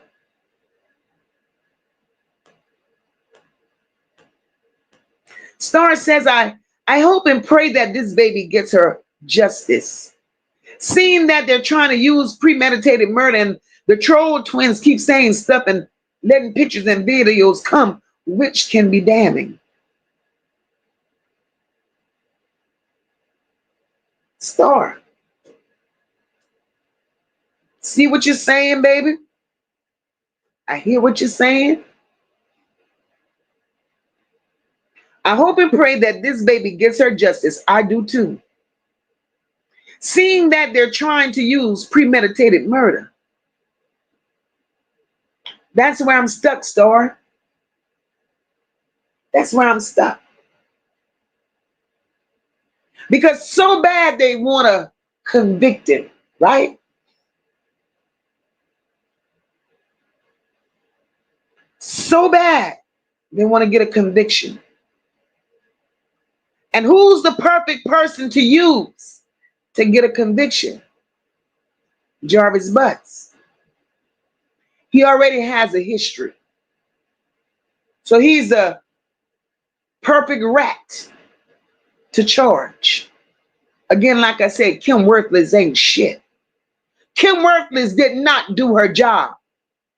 Jarvis was a scapegoat. She knew it. And she got confirmation that he would be used as a scapegoat from the people that's within the ring. And when I say the people that's within the ring, I'm meaning the people that's within the pedal ring. MOCA, why would you say that about that lady? Kim Worthless ain't shit. Kim Worthless got paid, in MOCA's opinion. She got paid from those people to do whatever she had to do to get a conviction on Jarvis. If Kim Worthless could get caught up in Diddy and baby oil, y'all better believe Kim Worthless got paid from the Arabs. She got paid from them in City Hall. She got paid from Bishop Herman Stacy. She got paid to convict Jarvis. And once she get a conviction on Jarvis, that means the Arabs will be left alone. There's no attention on the Arabs. Once she gets a conviction on Jarvis, nobody's going to no longer look into that church. Once she gets a conviction on Jarvis, then nobody will be digging in the shit at City Hall. She knew what she was doing. She knew exactly what she was doing.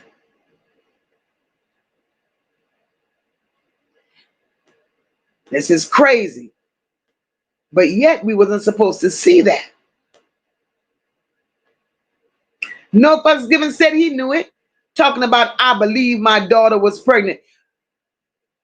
No Fucks Given, 5% knew that girl was pregnant. He knew.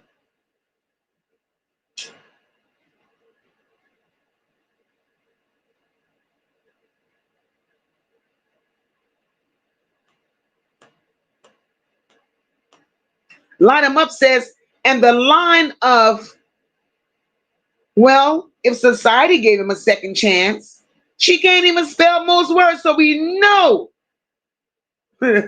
she was coached. Sabrina says, so that means 5% white belongs to the church too? I don't know, Sabrina, possibly. Hey, Khalil, welcome, baby. Happy Sunday. Kimberly Scott said, I thought the kids were still there. Kimberly, me too. To the last that I've heard, Annette has the foster kids and Shannon has her kids. The only kids that are gone out of that environment is Marquita children. Those are the only two children gone. Tony says, all of the other family members knew not to bring their children around Annette, and Gobble Gobble twins were trouble and going around spreading their DNA all around Detroit. And you call them the Gobble Gobble twins. But that's the funny part. Because just like Jarvis' sister, How could she not know that her brother was the brother that he was? But yet in the same breath, she also said, because he knew he couldn't come around my daughter. But yet you telling these people you didn't know your brother's history, man. Make it make sense. Make it make sense. Morgan said they look like PT Cruisers with bodies of bulls to me.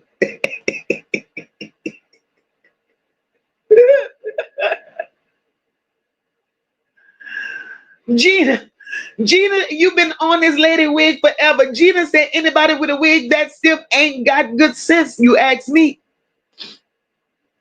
Miss O said if they did all of that with their own children, imagine what they did to foster kids. Miss O, that part. Have a heart, will you? They didn't have one. They didn't have one.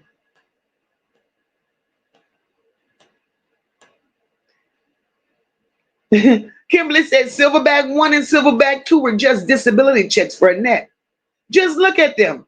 Dumb as bananas in coconut trees. Hey, slow.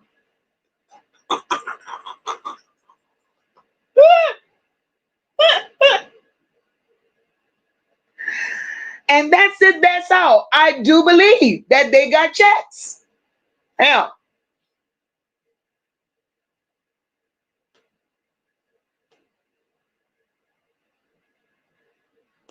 Red fucking Sunshine said, I'm sure half of Detroit has a story about this man. Red fucking Sunshine, I'm hoping half of Detroit has a story about all of them. And MOCA needs the story. I want to hear the story. Marianne said, I never thought at 40 I'd find out that people this nasty. Marianne, in the real world, people like that don't exist. When you raise right, you raise decent. You ain't raised up around monsters like this. Where the hell these people come from?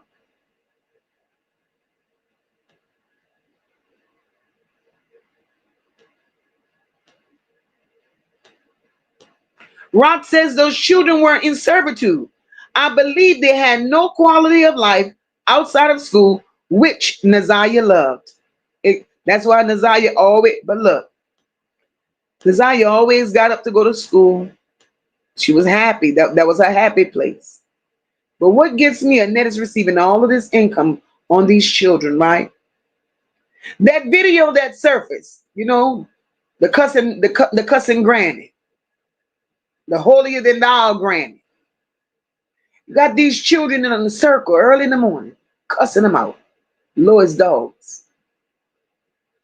I saw 50 errors in that video. You got Ziyah, picky head, hair ain't comb. You got children standing up there with high water pants. In the dead of winter, you got some with no socks. Too small coats. Clothes are wrinkled.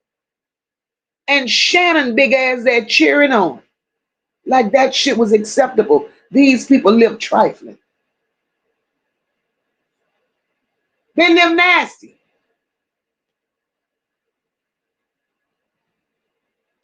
But yet, hey Rhonda, welcome baby. Happy Sunday. Lady of Faith says a bunch of bad blood twisted sisters. Them two moles that Granny Monster had. and God punished Granny Monster. That's why she got that big mole sitting on her face right now. Right now. But yet, they want us to believe that Granny Monster ran a tight ship. Couldn't have been that tight. You collecting income for them children and you got them looking like rag dolls. And that's why I want y'all to look into everything that MOCA's saying. If I ain't right, call me out on it. I do believe the disappearance of Ziyah was set up. I do believe the disappearance of Ziyah was very well calculated. I also believe the disappearance of Ziyah, as much as I hate the person that Jarvis is, the disappearance of Ziyah Jarvis Butts has absolutely nothing to do with it. And the reason MOCA believes Jarvis Butts has absolutely nothing to do with it is because of this reason, and this reason alone. The day Ziyah disappeared, according to them. And you listen to the story that's being told.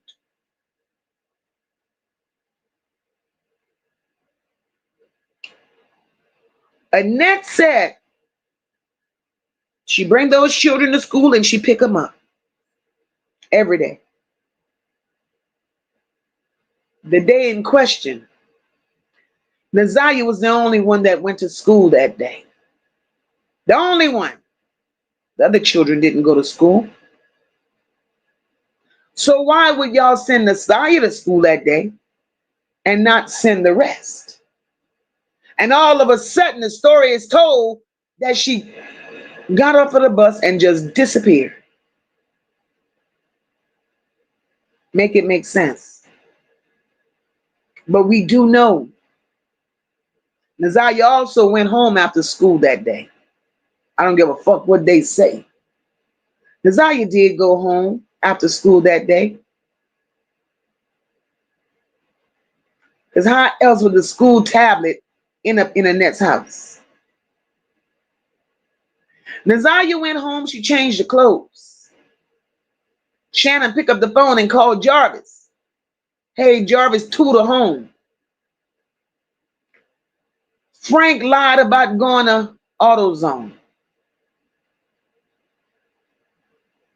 Frank and Jarvis went to Annette's house and picked Ziyah up. And I'm going to tell you why I feel that Frank lied about them going to AutoZone to work, because they were working on a Jag. I'm not a mechanic. But I want to believe that a part for a Jaguar is not a part that you could go to AutoZone and pick up. So that was one of Frank's lies that stood out. Yeah, King. Hey, Top Flight, welcome, sis. So here it is. King lied. King and Jarvis did not go to AutoZone to pick up a part for a Jaguar. In my opinion, King, I correct myself, y'all. Thank y'all.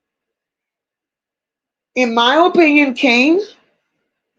Hey, Honey Mo. Hey, Alicia, welcome.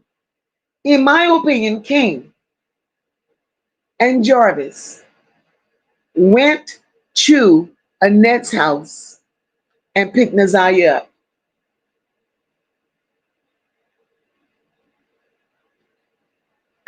True enough, Ziyah stayed out all night with Jarvis and King. True enough. Yes, they went to Ypsilanti. They went. But now I have another question. Was the entire times in Ypsilanti? Was the entire time in Ypsilanti spent at King's son Granny's house? Because it was just discovered. It was just discovered that King too. King has an address in Ypsilanti. So where were they really? Where were they really? But King could have been on a tether. Sure enough, I'm not going to debate that King was on a tether, right? But all King said was he had to make it home before a certain time because he was on a tether. King never told him where home was.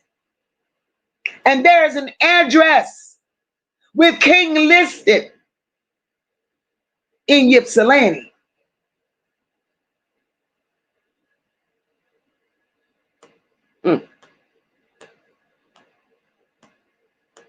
So, when Jarvis did decide to, and this is MOCA's, this is how MOCA's feel. When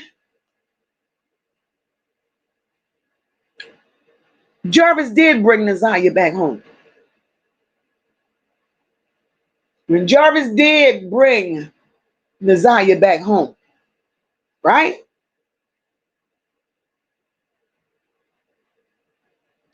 Annette was mad with Shannon. She was mad with Shannon, possibly because Shannon let Ziyah go. Shannon was mad with Jarvis because Ziyah stayed all night. She was already mad because Ziyah was carrying that baby. She was already mad about that.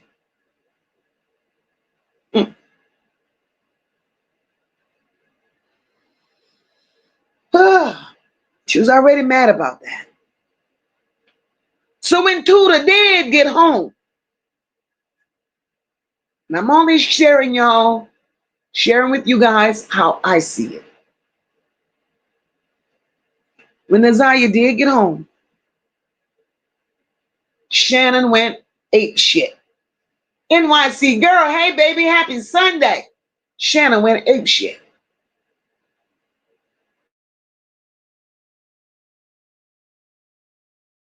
I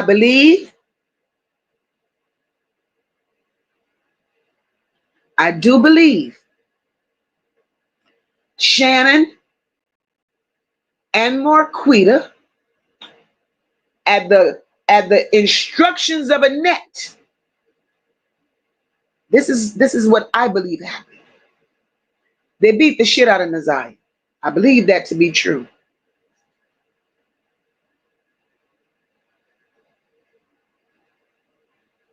During the process, at Annette's instruction and making a phone call to the good old church, they grabbed the midwife from the church. They went on to Annette's house. Ziyah delivered that baby in Annette's house. And that baby was delivered in Annette's house.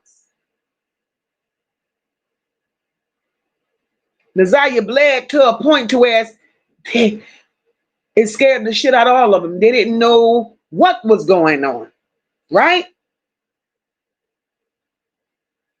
Shannon picks up the phone, called Jarvis Butts.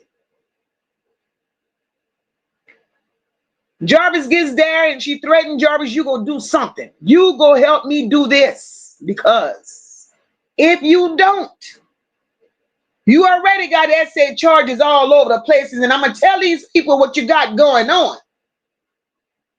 So now she done punked Jarvis, right? To partake in this shit.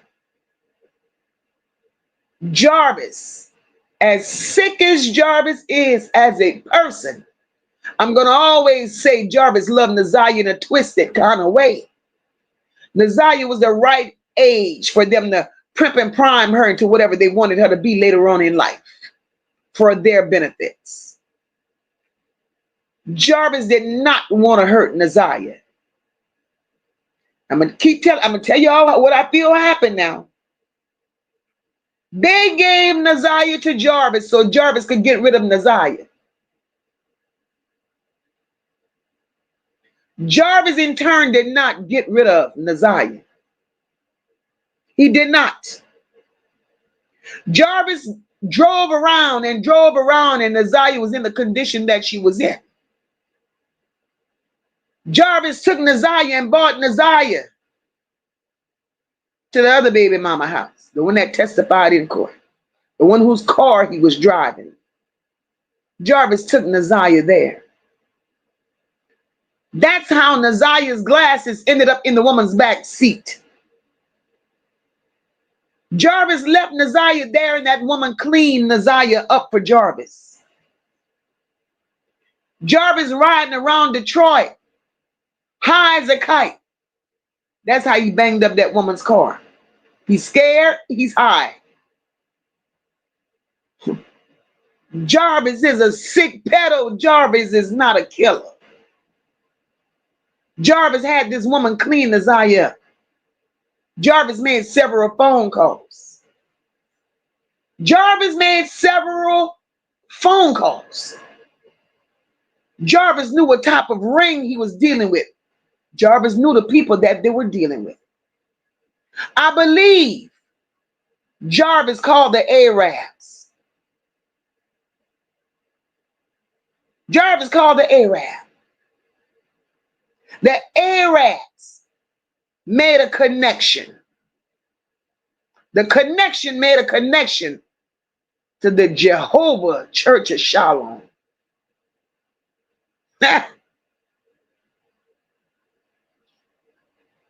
The midwife already knew what had happened. Ziyah was moved to that church. She ain't got no baby, but she was moved to that church. MOCA, do you believe Ziyah is no longer here? I don't believe she's no longer here. I don't believe it. No way, no how it went down the way they're trying to make us believe it went down. Many hands are involved in this. Many hands.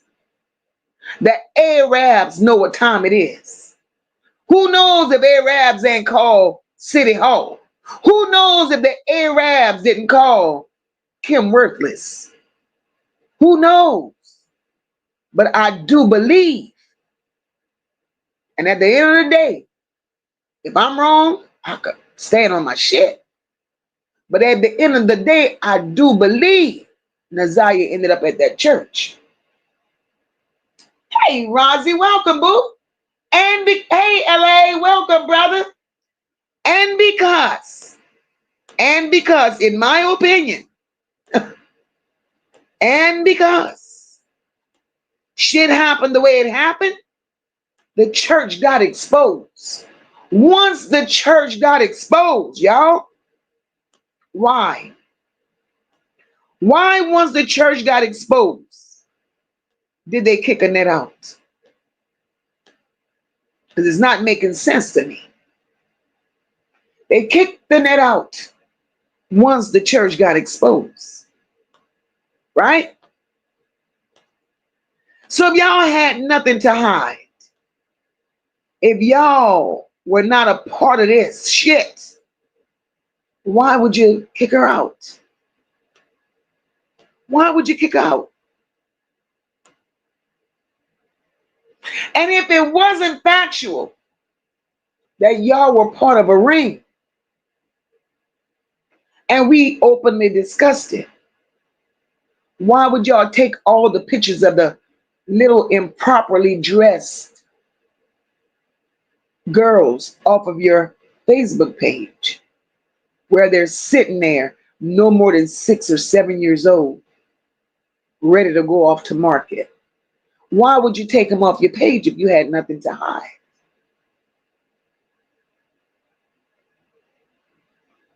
So I'm going to stand on what I believe. Until Kim Worthless, with her lying ass, until Kim Worthless could stand in front of the American people and present a toenail, a fingernail, a glob of hair, anything that belonged to Ziyah, I don't believe shit she's saying. Because how would you sit there and say, we're in recovery mode, we're in recovery mode, stop searching?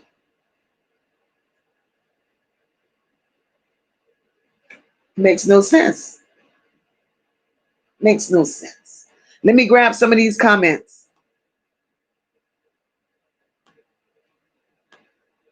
Top flight, my sister.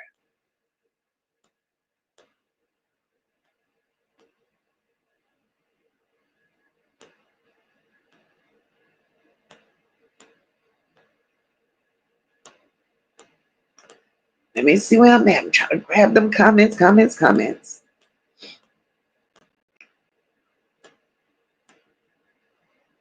Beloved says, facts. They would have to go to a place that sells foreign auto parts to get something for a Jaguar. You will never find it at AutoZone or at a common auto parts store.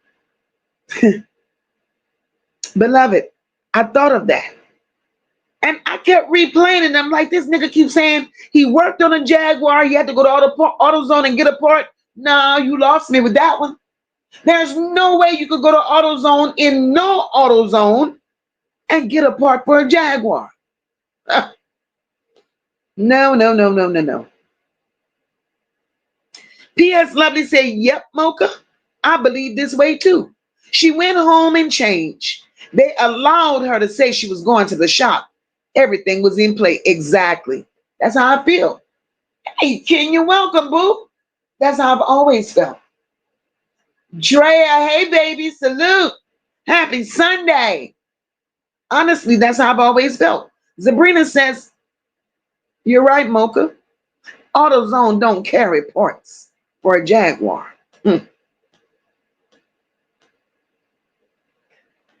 Happy Sunday, Auntie Mo. Happy Sunday.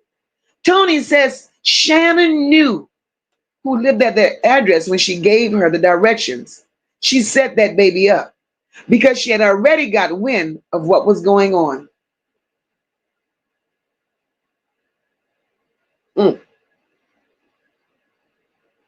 And interesting enough, the very same address that Ziyah asked Shannon about was the very same address that Jarvis took her to get cleaned up. Very same address.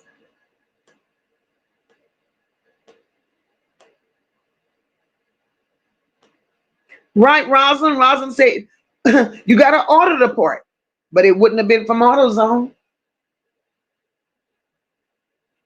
Lady T says, oh my God, Mocha, I believe that's what happened to Ziyah. That's just how Mocha feels. That's just how I feel.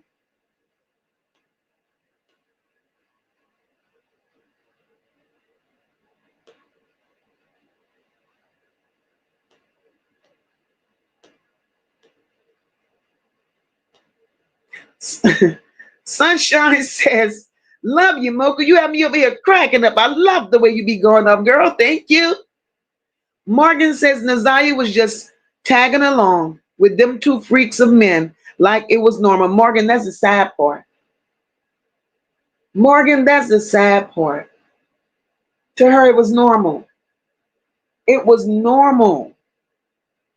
But Morgan, Ziyah went along with the get along.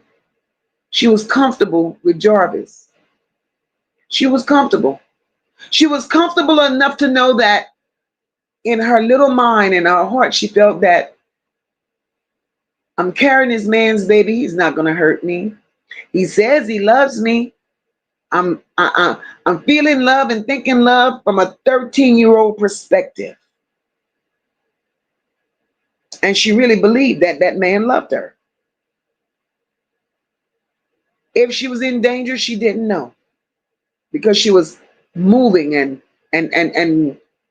operating off of love, something she knew nothing about. But Jarvis was the only person that Ziyah had put her trust in, put her everything in. She couldn't put it in the people that so-called was her family, because they let her down so many times.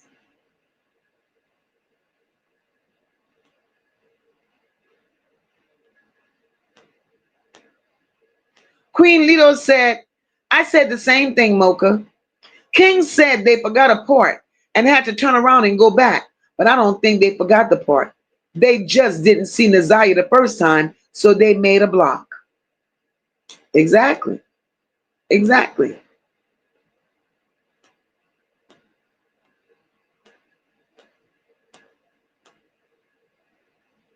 Rosalind says, I don't think she ever asked her that. Remember, that was a phone call. It's just a lot with these people and the lies. It's the lies they tell.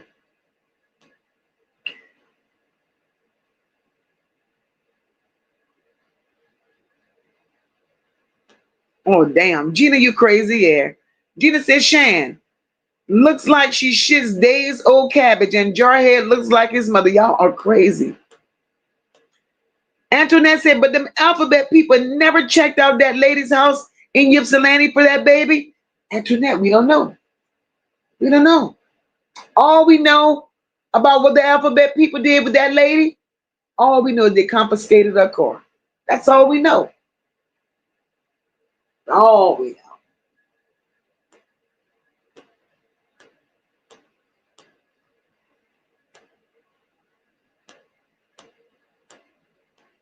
That's all we know. Marianne says, Ziyah was with both of Shannon's men. And Shannon's sick head, she was jealous. Exactly. She was jealous because now we know that Jarvis was definitely Shannon's man, or so Shannon thought. And we know that King had Shannon too. So now here it is, Shannon, big water flat ass head, that you competing with a child. You got a child, 13 years old, your niece.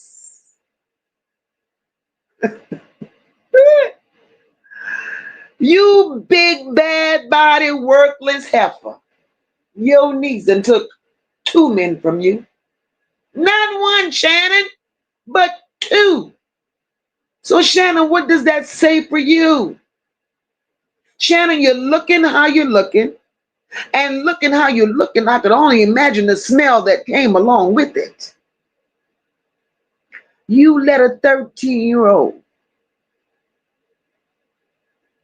take both your men. All you were good for, Flathead, all you were good for was to withhold information and lay on your back. You weren't good for nothing.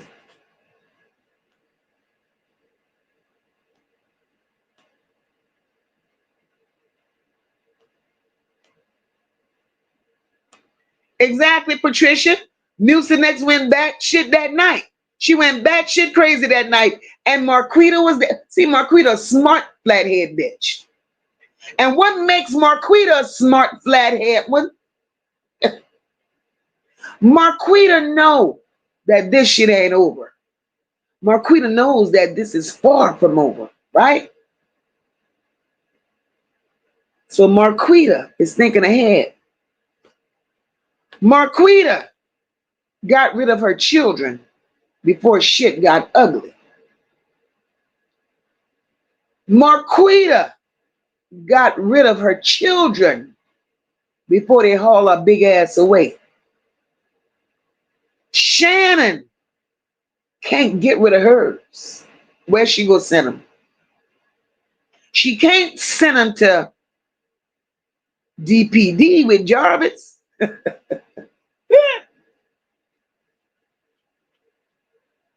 She can't give them to Annette, because her and Annette both about to go to jail.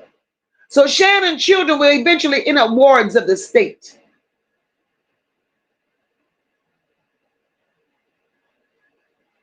They all will be kumbaya. Happy Sunday, Lady Leah. Welcome.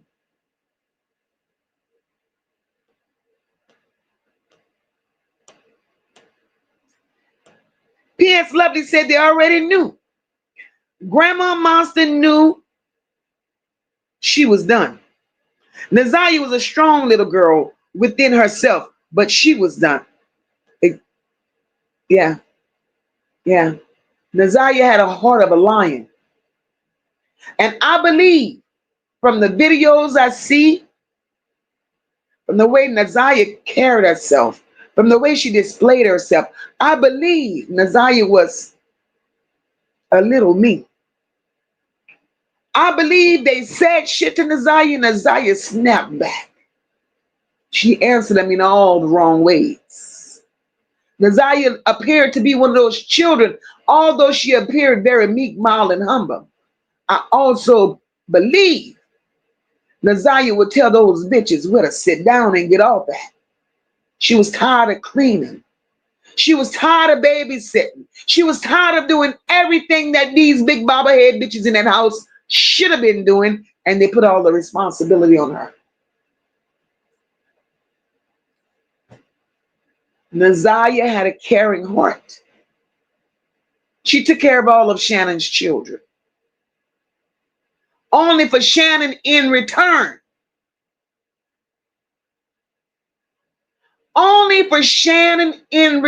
to force that child into early labor and take her baby and raise it as if it's her own.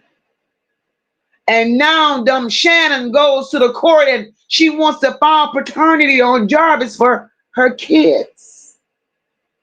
She wants to be taken care of by the state. And when they did paternity tests on those children, Shannon's last two children are questionable.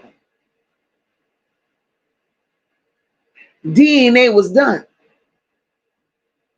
So Shannon, you flat head, wide nose, bad shape bitch, come here.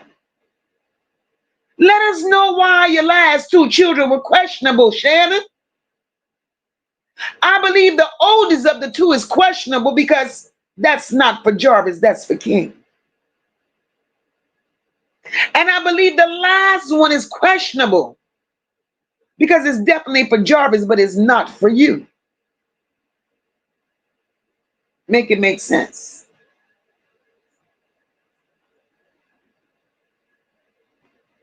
Miss Beals says, I believe that.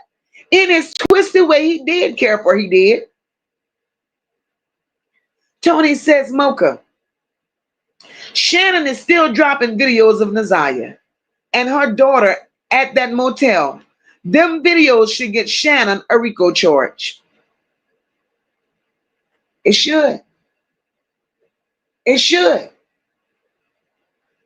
Should.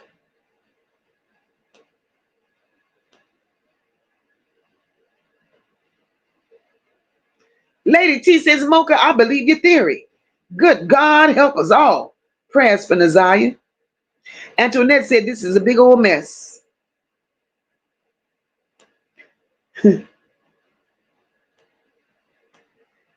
Ooh, child. Doris says, I agree, MOCA. In a sick kind of way, he loves her. I think he protected her against them every time. I say that. People say I'm saying him and her right. And I'm not. But I think he loved that baby. And that's why he did. Dora, I believe that. I believe he did. Podcast say, MOCA, I believe that story. Yes, ma'am, I do. She loved and she trusted Jarvis. P.S. Lovely says, not for nothing. I'm not scared and I respect the good ones in the community. But who they are is deep. The Arabs. The Arabs is more invested in this than you know. More, they got their hands deeper in this shit than you know. Leisure Lady, hey baby, welcome. Tribe of Levi, Miss Belinda, welcome, baby. Happy Sunday, guys.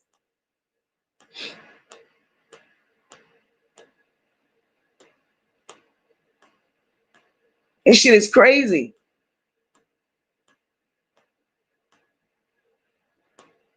But why? My question is, why did they feel they had to take her baby? Why couldn't they just beat her ass and put her out the house? You know?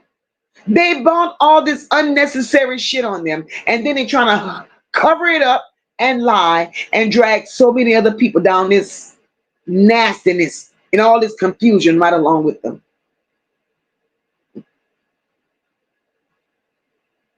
Annette, I hope you don't think you're getting away with this. Shannon, I hope you don't think you're getting away with this.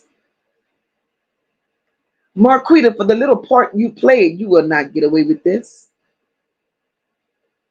It's going to be a whole shitload of y'all going down. And I'm pretty sure right now, Jarvis Buzz got so many notes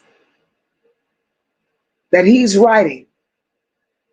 He's implicating everybody. Everybody. Now, will he survive after implicating everybody? We don't know. Because to implicate everybody and not take the charges that they're pending on him, it's like Jarvis gonna have one foot on a banana peel and the other one in the grave. So he's damned if he do and he's damned if he don't.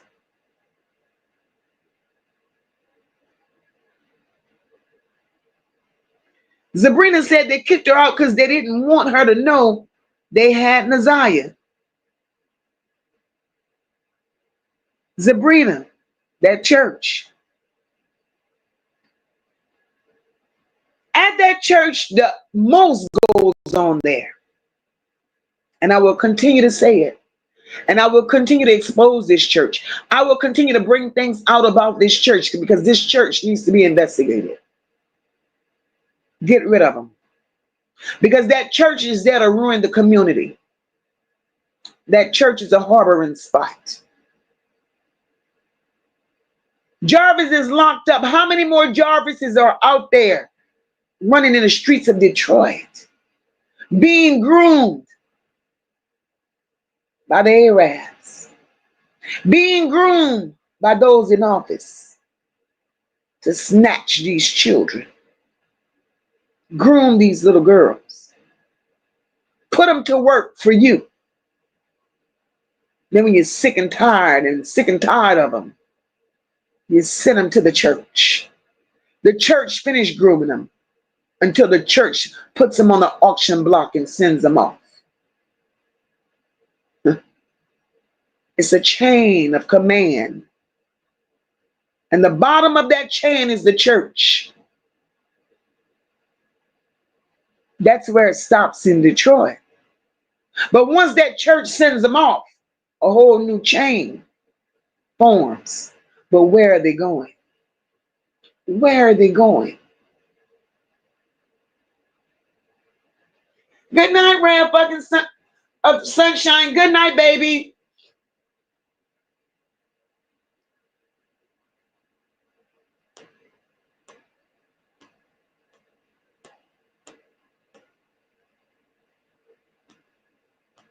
Lady T said, MOCA, do you think Shannon's last baby is Ziyah? Girl, yes, yes, yes, yes, yes. And when I said I believe that Ziyah's baby is Shannon's last baby, because Joe Camel was out here. And Joe Camel kept telling Vari, when Vari was all down Joe Camel's back for that GoFundMe money, Joe Camel slipped up and said, why should I give you this money? You never put no boots to the ground for nothing. Besides, this money is for your niece. How would you know that? How would you know that? You never went to the doctor with this child. According to you, you didn't even know she was pregnant. So how do you know she had a niece? How did you know Vari was having a niece? Then you come back and you're trying to clean that shit up. Oh, because there's so many girls in the family. No, mistakes like that just don't happen. Just don't happen.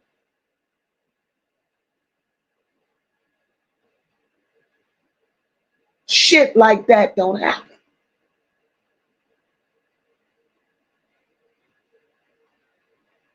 Rosie says, Lady T, I think we're going to be shocked for some reason. I got a feeling.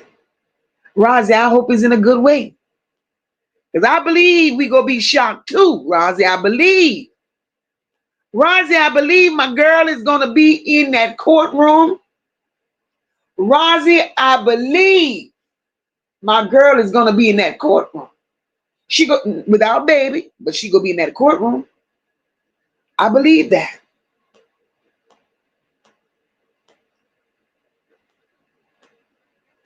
Kenya says, wow, I just got off live with Kenneth.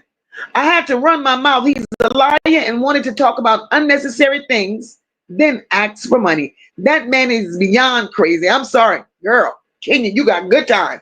There ain't no way I would sit there and listen to Big Term. No way.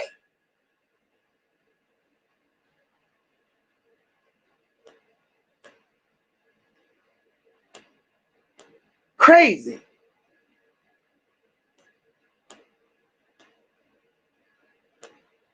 Let's see where I'm at. I'm all lost in these damn comments.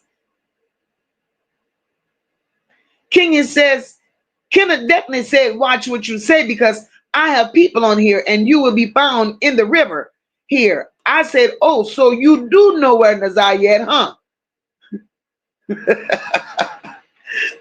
You see, Kenya, that's his problem. Kenya, his mouth gets him in trouble. And then he wants to backpedal like he never said nothing. Look, Big Perm, go sit your ass down.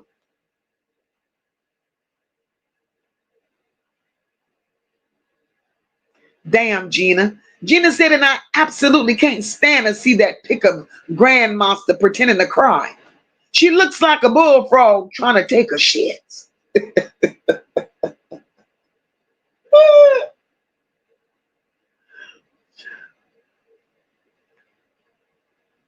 Miss Buell said, I think it was on Wilshire. It's where she got cleaned up. Just my thoughts. Baby, all our thoughts together go make this shit make sense, Miss Buell. Patricia says, a lot of those people testifying at the preliminary hearing lied. Patricia, in my opinion, everybody that was on that stand at the preliminary lied. Everybody. Not one truth was told.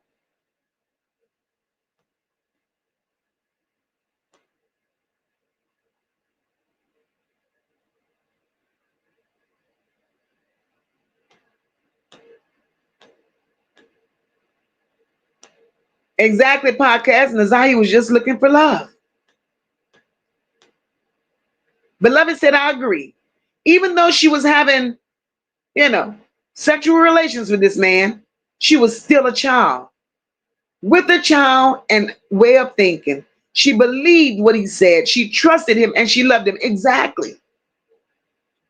Exactly. She had nothing else. The people that claimed to love and care for her, they let her down in so many ways.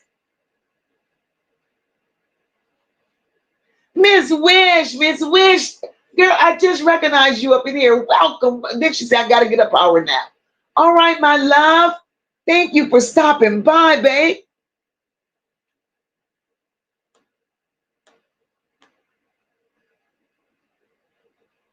Kalia said, Granny Monster, Shannon, Marquita, all dumbing in a box. They are.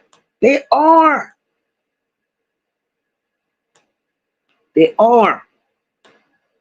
Notebooks given said, why was Jarvis at the car wash on 7 Mile in Berg for an hour and 54 minutes on the 11th of January?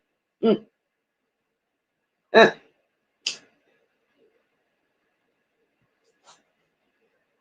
tell you why. An hour and 54 minutes at the car wash on the 11th of January. Jarvis sat there. Jarvis was replaying everything that happened. Jarvis had to wait on phone calls from the people that he contacted to ensure that Ziyah was somewhere secured. Jarvis also knew that that was the day he was going to turn himself in. He knew that. So Jarvis was taking care of business, getting high, doing everything that he thought he needed to do while making sure that Ziyah was in a safe place. At least to what he thought was safe. Because the people that Jarvis was dealing with, they only told Jarvis what they wanted him to know. Jarvis was not intelligent enough to know the whole operation. They fed Jarvis just enough to make him comfortable.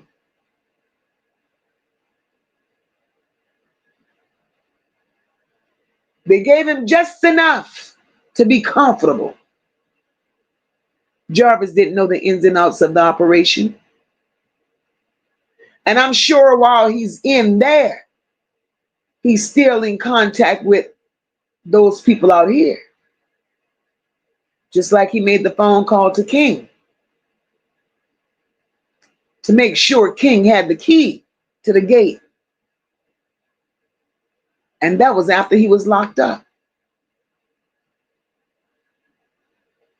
And we knew where that key to that gate was. The key to the gate led back to the grandmother's house. So yes, King had the key to the gate. Jarvis' sister, Tequila Butts, lied. She knows about the grandmother's house. Who knows? Who knows if the Arabs didn't have Ziyah in that basement at Jarvis' grandmother's house? Who knows?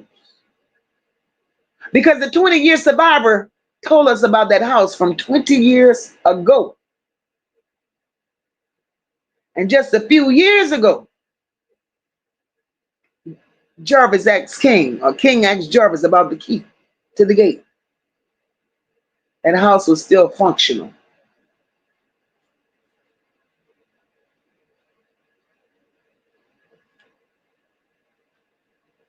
Rosie says, I think Shannon knew Jarvis wasn't her man. She knew what it was like. Jarvis said that. She wanted his dusty ass to be her man, exactly, and was willing to do anything, Rosie. Anything.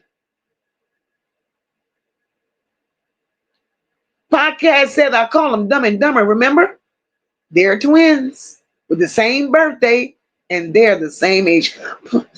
Podcast. That's the dumbest shit I ever heard. The dumbest shit.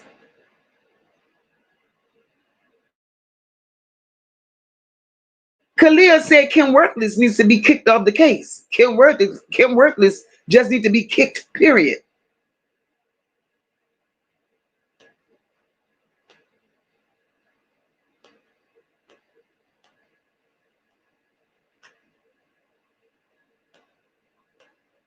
Hey, Jennifer, welcome, boo. Happy Sunday, mama.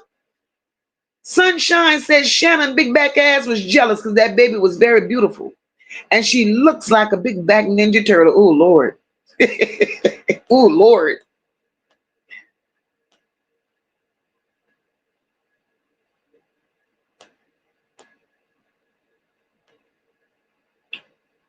Sassy says, I get your point, MOCA, but those two males are not men, and they took precious Ziyah. That Jabba the Hutt bitch allowed it so she could keep a piece of something. Exactly, Sassy. Exactly. Jabba the Hutt is right. Justice says she got a man. Reed says, so wait, what? I missed something. What's up with the baby and Shannon? It's a new baby around Reed. In MOCA's opinion, that baby, that last baby Shannon has belonged to Ziyah.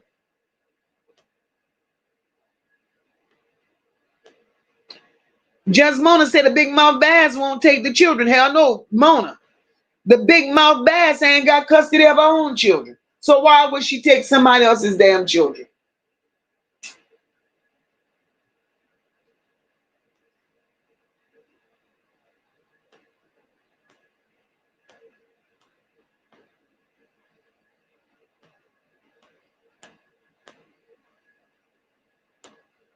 Kimberly Scott says Shannon was so jealous. She was never pregnant. That part, I've been saying it. Never pregnant. Big like Shannon was. Shannon's stomach. If Shannon sits on a couch, Shannon's stomach sat on the floor. Shannon stood up. Her stomach was at her knees. So Shannon looked pregnant even when she wasn't pregnant. So she lied on being pregnant to trip Jarvis up. Like that was going to keep him there. Or that was going to make him even closer to her. She was never pregnant. She lied to protect him because Ziyah was only 13. They were going to pass it off as hers. She was all for it because he was the daddy. Exactly. That's it, girl. That's it. And that's all, Kimberly. That's it and that's all. I've been saying this. Hey, Kenyatta, welcome, baby. Happy Sunday. I've been saying this. P.S. Lovely said she cared more about her cousins. She did. Yes, y'all. Put some prayer hands for Top Flight, my girl. We want our girl to be feeling better. I know you're still waiting, Top Flight, but girl, you got to get back to us. Kenna said, Ziyah called me fat face and then turned and said, why you and everyone care if y'all not, oh Lord, girl. What is, look, Kenya, you seen his hair? I said, ugh. I wouldn't give him not a piece of my energy.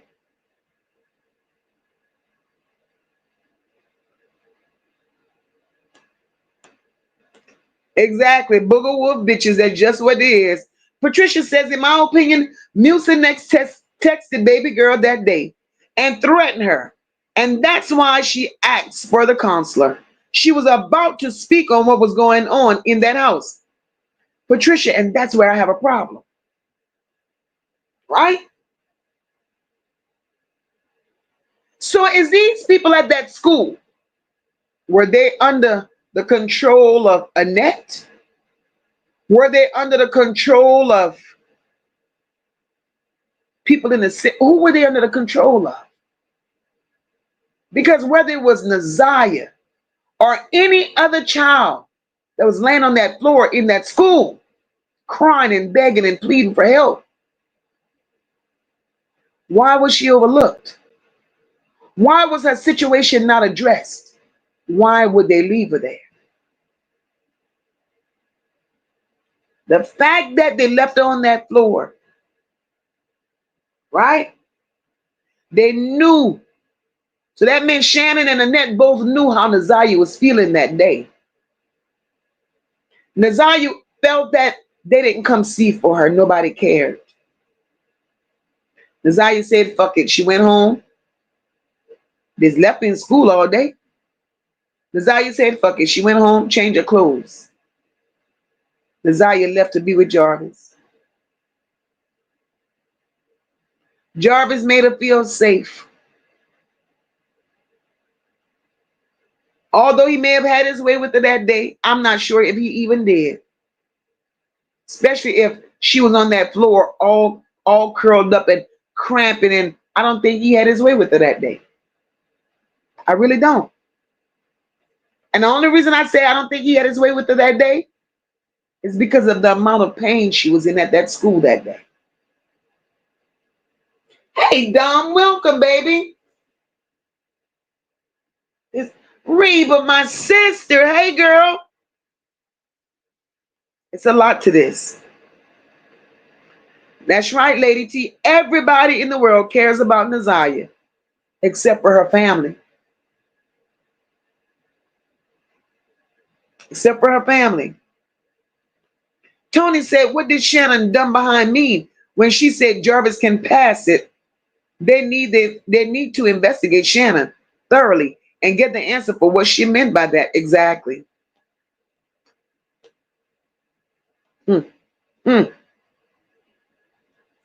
Shannon needs to be investigated. Shannon's last baby needs to be DNA'd for real, for real. That's Ziyah's baby. Miss Baby B, welcome, boo.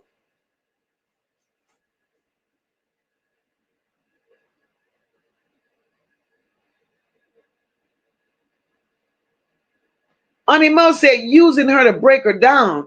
Hate-filled demons will get theirs. Oh, yes, they will. Definitely they will.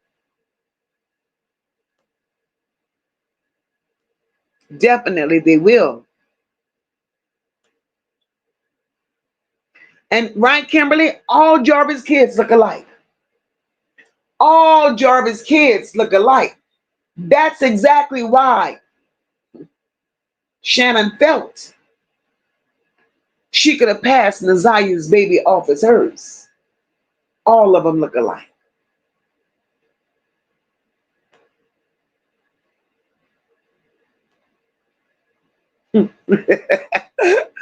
Tribe of Miss Belinda says, flathead, wide nose, bad body bitch. Mocha got questions. You better know it. I got questions. Shit.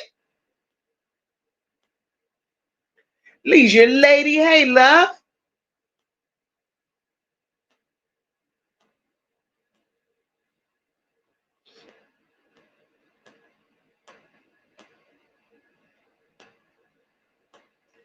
Marianne said that's how they know it's Jarvis' baby. Huh. Her shit on hold. Her shit is pending. Bitch, you messing, you bitch, you done fucked up. Kimberly Scott said the ones that are his look like him, I should say. Shannon would like for them all to be his, but they're not. Jarvis loved Ziyah, not Shannon. And that's sick. That's some sick shit. Dora said maybe that's why they're pushing Ziyah, having a girl in text between Joe Camel and Vari because she had a boy. And Shannon claiming it as her own. I believe I read Shannon's baby was a boy, right? You read right? You read right.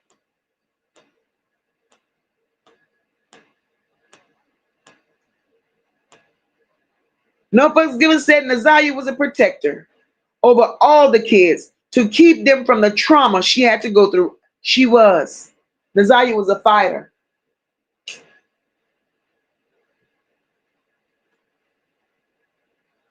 They ignored Ziyah. They didn't give her shit. She knew it. She got the bare minimum, if anything. That's why she had to find herself asking Jarvis Butts to buy her pads. That's why she found herself asking Jarvis Butts for anything. They wouldn't even buy that baby clothes.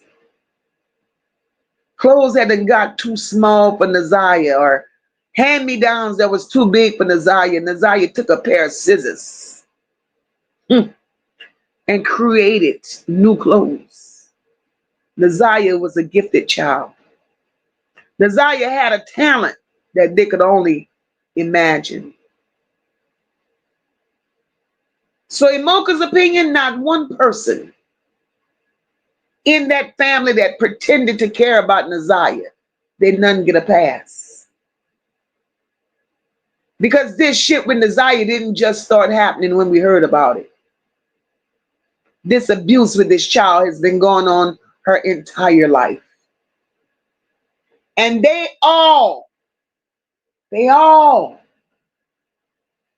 have been attending parties and functions together. They saw this shit go down in more ways than one.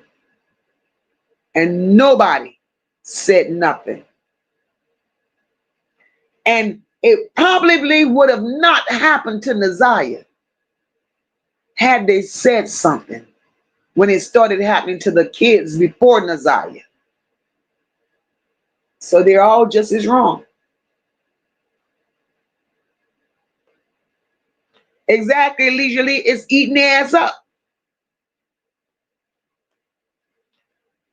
Podcast said, my daughter and I are looking for somewhere to visit, but Detroit is out of the question. I hope it is. I hope it is.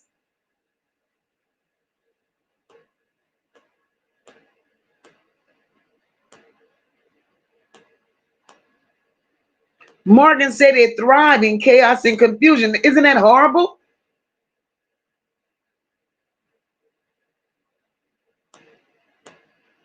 Big jealous bitch. Rap fucking sunshine. Have a good night, baby. Platinum says, wait till they give that baby a blood test and find out it's not Shannon. Give a big ass extra time. But stealing, that's where that harvesting shit will come in. Nasty heifer. Sunshine says, I think Jarvisha tells everything when they go to court in October. I believe that that October thing, I don't think it's going to happen in October. I think something is going to mysteriously come up. I think something is going to mysteriously happen, and you know, they're going to tell you they need more time, and the trial is going to be postponed. That's what I'm thinking is going to happen. Because it's too much. It's too much. It's too many people invested. Not invested, but it's too many people involved in this shit. And now you got higher ups. You got bigger people than Detroit investigating this shit. Huh. And they're gonna pull them all out. They're gonna pull all the rabbits out of that hole. All of them. And all we want is justice for Ziyah. It's all we want. Miss Sean B says, I believe King is in this, because even if you trust King after hearing that phone call, and we know he knows what Jarvis is charged with, he was still cool with them, complicit at his best. Birds of a feather, sis. Birds of a feather.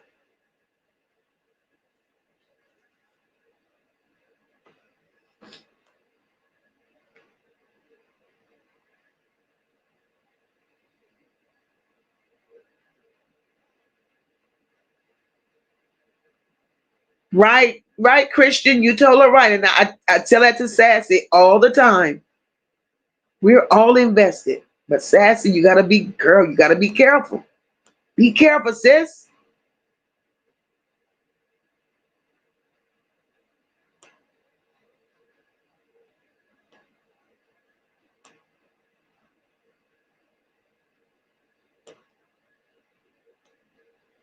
Ms. Buell said there's a strong spirit around baby girl that pulls everyone together. And I feel it. It's love. It's love.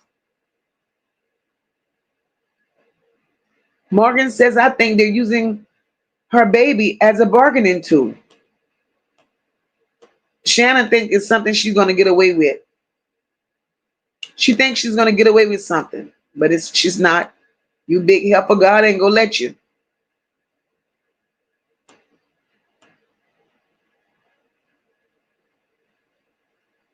Ms. Belinda says Butts wasn't in love with Ziyah. He was in lust with the control he had and how he had turned that little girl into his personal sex slave. I believe that. I believe that. I do believe that. That was his sick and perverted way. I believe that. Ms. Wish says, the way you speak is so powerful that it gives me goosebumps. Oh, Miss Wish. Miss Wish. Thank you, my love.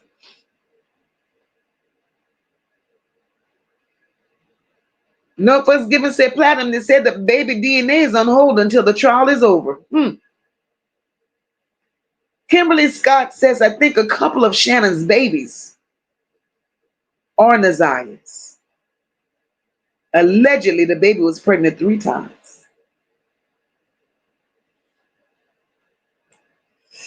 Kimberly, see, I didn't get the number 3. I got the number 2. And in my notes, I got which I'm believing 2 of Shannon's children belongs to Ziyah. So if it's 3, girl, I'm gonna have to dig some more. But I know that Ziyah was pregnant more than once. I knew for sure 2. I couldn't for certain say 3, but yet she got such loving and caring extended family members. You hoes better miss me with that bullshit.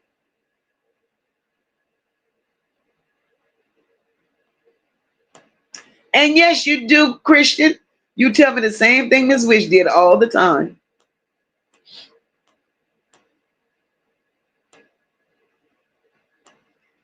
Platinum says that Ziyah. Platinum said Ziyah is going to be one of the 40 witnesses, y'all. That's what she says. And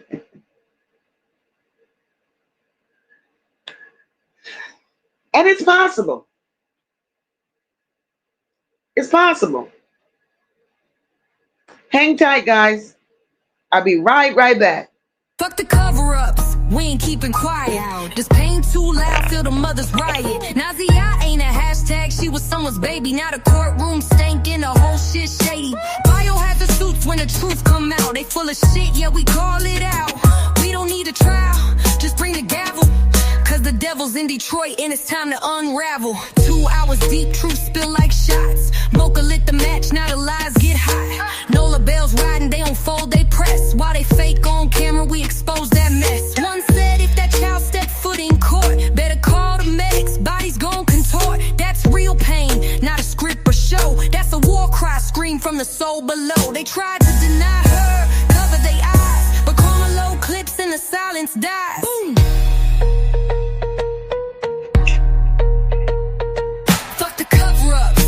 Keeping quiet. This pain too loud, feel the mother's riot. Now Ziyah ain't a hashtag, she was someone's baby. Now the courtroom stinking, the whole shit shady. Biohazard suits when the truth come out. They full of shit, yeah, we call it out. We don't need a trial, just bring the gavel. Cause the devil's in Detroit and it's time to unravel. The church ain't shit, the statues ain't clean, and the law turn away like it ain't they seen. Nola bells on fire, and MOCA don't bend. They protecting every child till the very end. One voice said folks gon' lose they lunch. When now y'all walk in, better brace for the punch. It's hell in the system, truth in the street, and we ain't gon' stop till the mission complete. So, fuck the fakes and the crooked ass plot. We saving these kids, ready or not.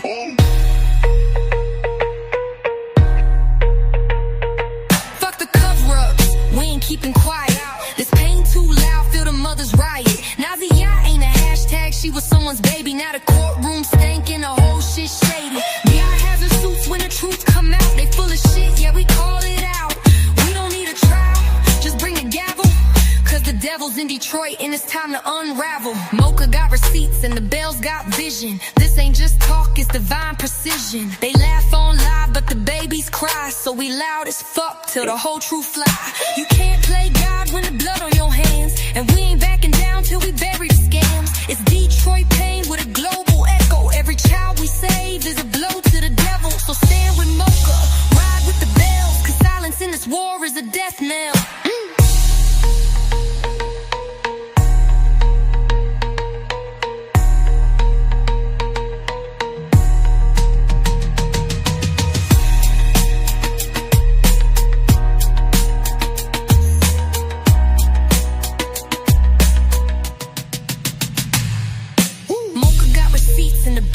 Vision. This ain't just talk, it's divine precision. They laugh on live, but the babies cry. So we loud as fuck till the whole truth fly. You can't play God when the blood on your hands, and we ain't backing down till we bury the scams. It's Detroit pain with a global echo. Every child we save is a blow to the devil. So stand with MOCA, ride with the bells. Cause silence in this war is a death knell. Woo.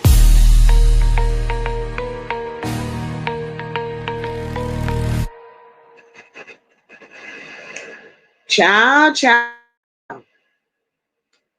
We believe she's gonna be a witness. We do believe she's gonna be a witness. It ain't over. It ain't over. Podcast said, do they still have that house in the family? Which one? Which one? Because Annette is a known squatter.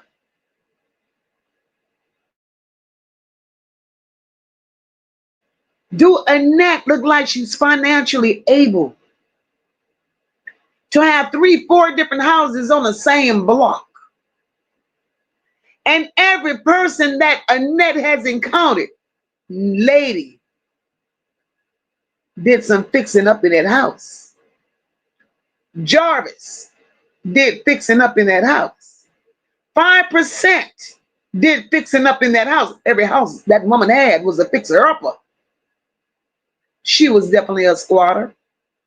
She didn't own shit.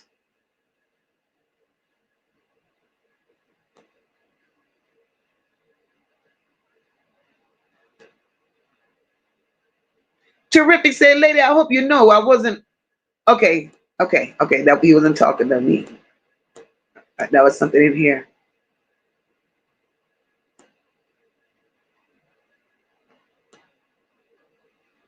Morgan says, in my heart of hearts, Ziyah is alive. Might be doped up, and they, whoever they are, allowing her to see the baby in turn for those ungodly favors. Morgan, I could agree with half of what you said. Shannon is so evil and despicable. Ziyah is not going to see that baby because Shannon is so set on trying to make the world believe that that's her baby. When you look at Ziyah in those videos where Ziyah is cuddling the baby, baby's in a bed with Ziyah, all this stuff, that's only the instincts and the nurture of a mother.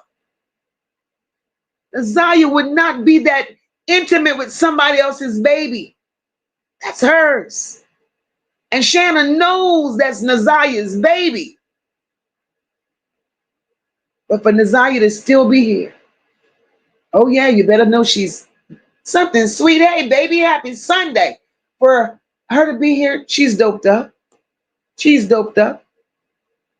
But MOCA also believes that they're moving Ziyah around. They're moving her around. The block is hot. And you know what's sad about it? I don't think Ziyah is very far. I don't think she's very far because when you get the good bishop publicly says, I love all my granddaughters,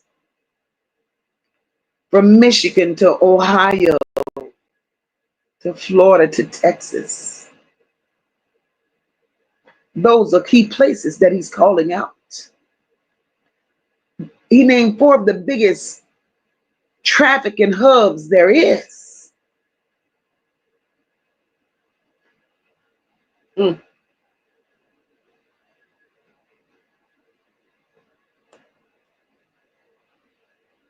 Sabrina wants to know, when did they tear down that house? Because according to Toot, it's no longer there.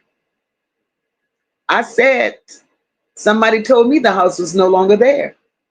But it depends on what house you're looking for, because she's lived in several.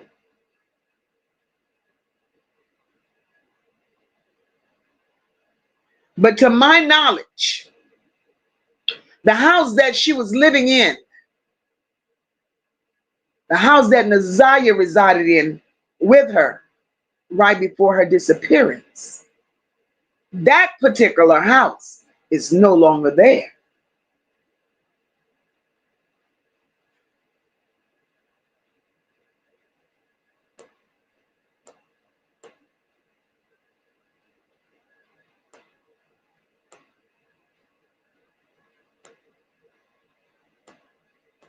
Platinum said at one point, didn't she say that they both took a pregnancy test?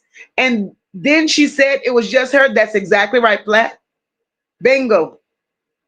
Bingo. She said they both took a pregnancy test.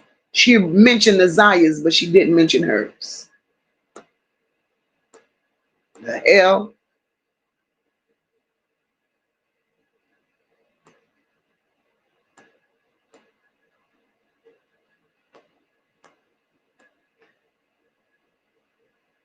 Sassy says, in my heart, I pray she is.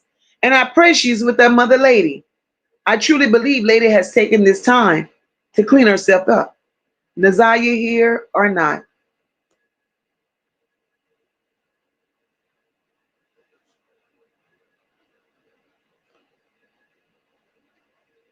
I pray too. Pray that lady has taken this time to do the right thing for herself for once in her life.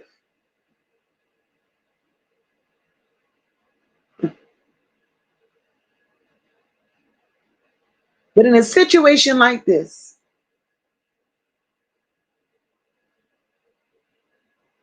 the way it happened, the way it's being exposed and the way it's unfolding, right? In a situation like this, my child come up missing.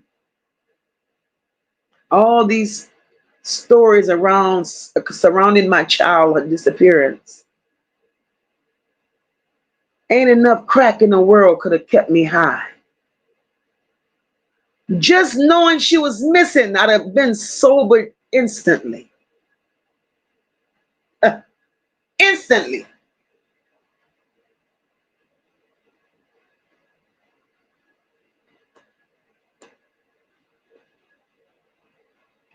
Mr. Ray, good night, my love. It's crazy.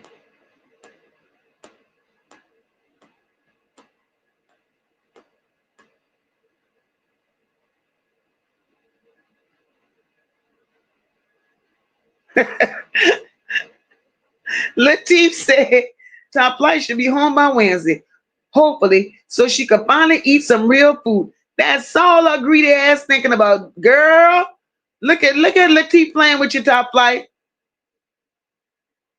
Kenya says, I wish Ziyah had a chance to speak to someone before school. I just wish she had somebody that was on her side, that she could have actually spoke to, that was willing to listen. Good night, Essie.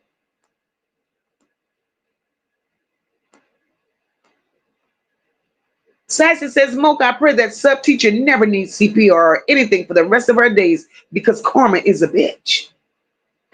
Her and everybody else that saw that child. Reese say, I know that they sick. Their story blew up like this and still been exposed as it should. As it should. Hi, Foxy to Roxy. Welcome. Welcome, welcome, welcome. Miss Sean B says Shannon does need to be investigated and charged, but you could pass it. It's a slang for I'll pass or miss me with the bullshit. Shannon feels she's invincible. She feels that she's invincible, and there's no way it's okay to walk this earth and see something and do nothing. And to have an aunt like Shannon, don't give Mocha an aunt. I don't want none. I'll pass. Because that's some sick and wicked shit. And for Annette to claim to be somebody's grandmother and to oversee all of this shit, because Annette created these monsters. Annette instilled all of this filth in her children. Annette groomed and coerced her grandchildren into the same bullshit. So all what's happening today, it all falls back on Annette. It all falls back on Annette.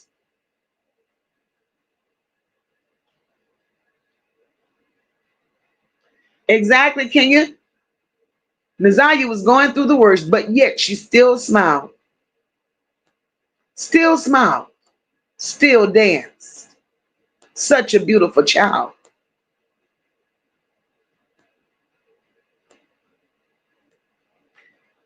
Capricorn Chronicle says Shannon and Marquita flathead asses still got the soft spot in the middle. Oh, mush head holes. Hey!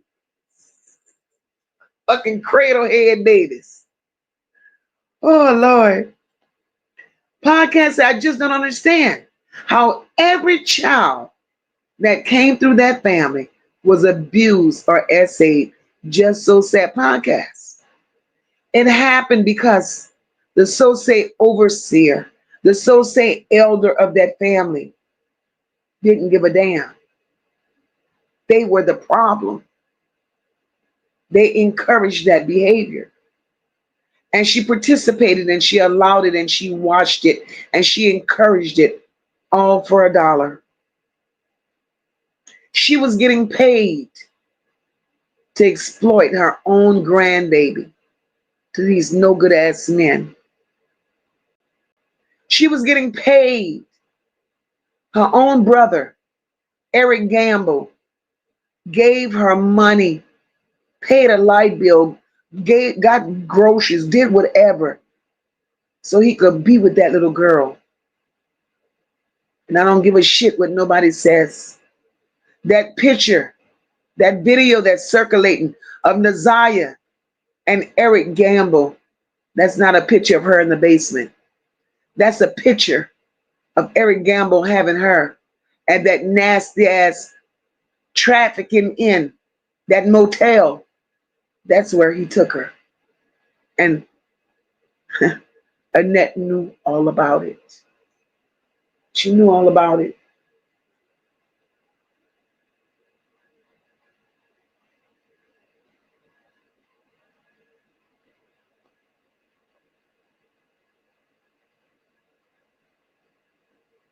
When Sean B said, Mocha, them square bodied bitches couldn't imagine. Past the hoodie cat. Nasty work. Nasty work.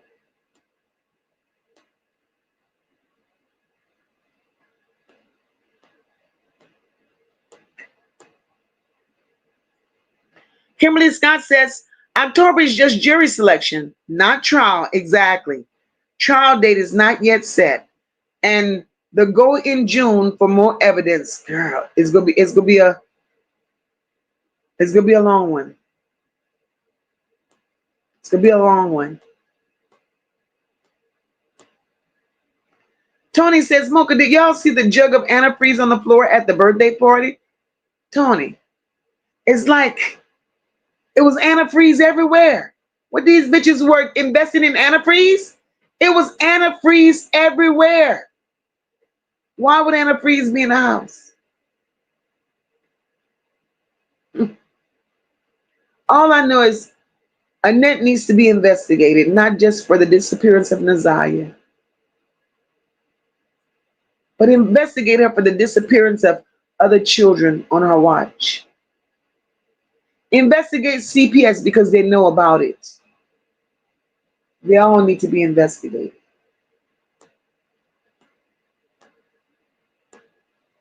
Oh, Lord, this is the third baby. Oh, my God.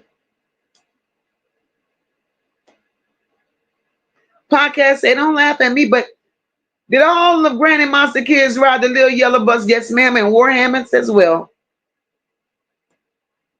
Then Sean B says, in other words, y'all, if King is innocent, what man would continue to be cool with a nigga on the phone or otherwise after finding out he's charged with unaliving and essaying a child?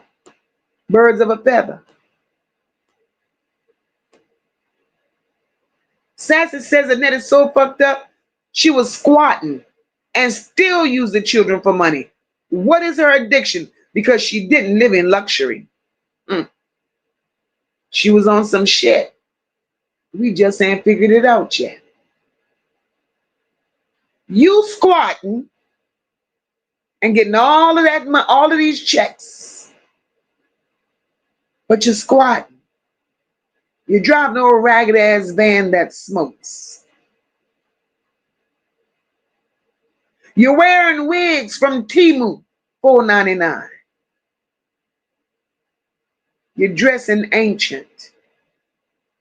From the looks of the things that was in your house, everything looked like you found it on the side of the road, Annette. So what were you doing with the government assistance that you were getting for the children that you were harboring? And breaking and entering into homes that didn't belong to you. Make it make sense. Maybe she did have a gambling addiction. Maybe she was smoking that shit. Maybe she had a debt to pay to the Arabs. I don't know.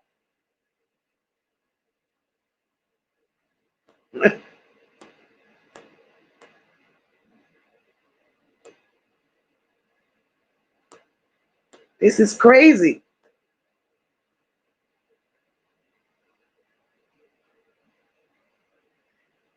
Latif said, Mocha, there's a plethora of narratives being told. Only at trial will we really ascertain the absolute truth. This whole case is a roller coaster, a winding road of lies and deception. Exactly. Exactly. Exactly.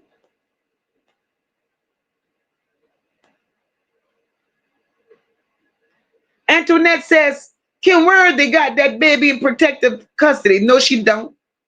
No, she don't. Kim Worthy needs to put her damn self in protective custody.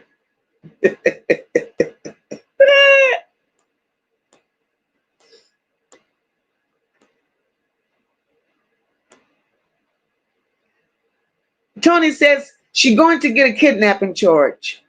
Lady needs to get her shit together and get her grandchildren and get the hell out of Detroit. Exactly. Exactly.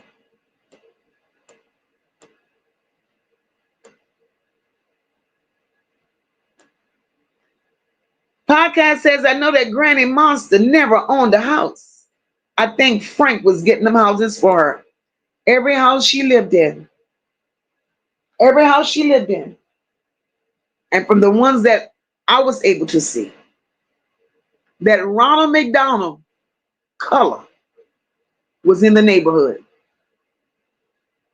Especially the one where it was by that Ronald McDonald colored fence.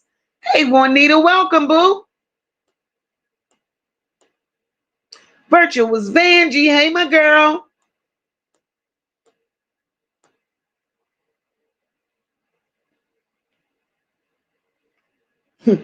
Sassy says, I pray that she does walk in court, but not with Kim Worthless. After certain facts have been proven about Kim Worthless, fuck her. No disrespect to you ever, girl. I know that's right, Sassy. Kim Worthless is nothing.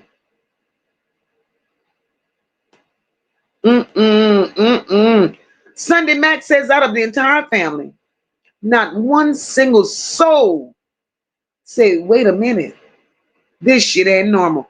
All them years, Sunday Mac, not one person said a damn thing.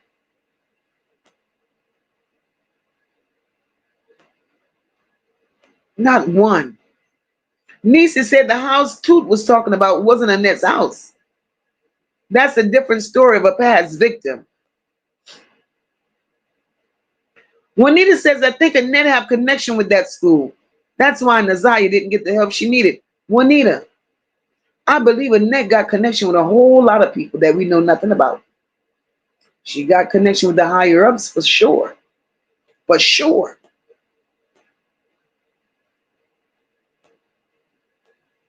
For sure. Platinum said Kim lied about the date Ziyah was reported missing. And she said she was reported the very same day she went missing. Why did she say that? So matter of fact. Platt, I believe Kim Worth is saying the shit that she's saying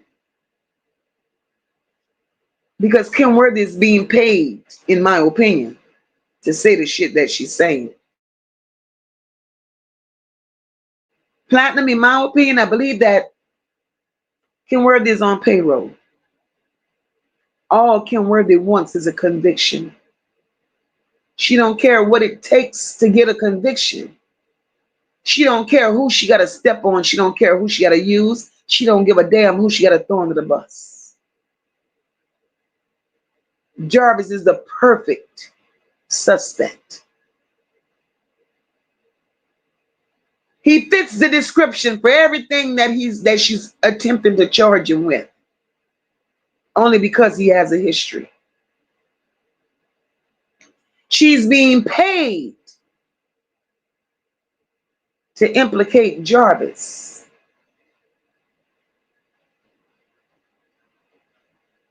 Or should I say she's getting bigger money to implicate Jarvis?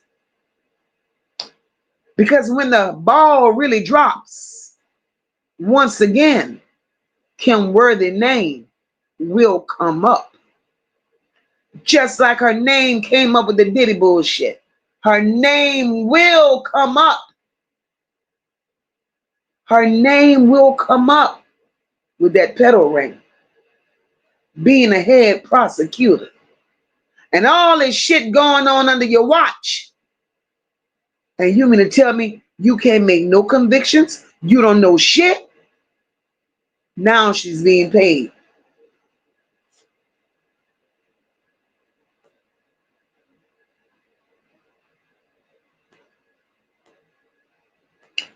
Hey, Denise. Denise said if Naziah is going to be one of the 40 witnesses and they're going to have to find an ambulance for Annette, girl, they're going to have to call an undertaker for Annette.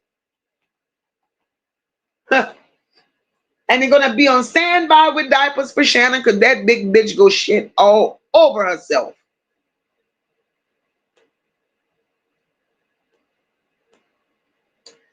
Sunshine says, I don't know how a lady can sleep at night, knowing her daughter may not be here anymore, and never once has she ever come out and said anything about a baby being missing. That's sad. And Sunshine, not only is it sad, but it's suspect. Sad and suspect.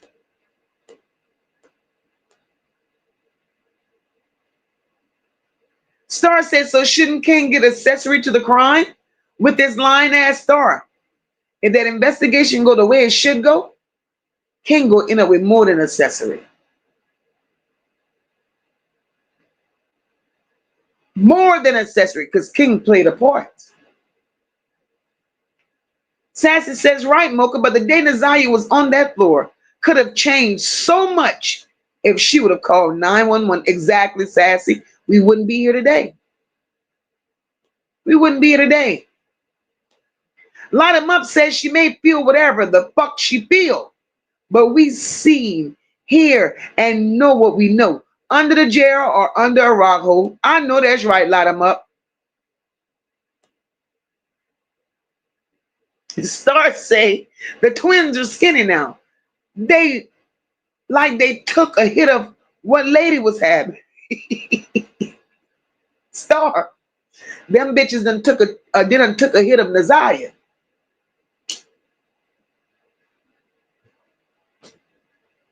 Star and Ziyah eating them holes from the inside out.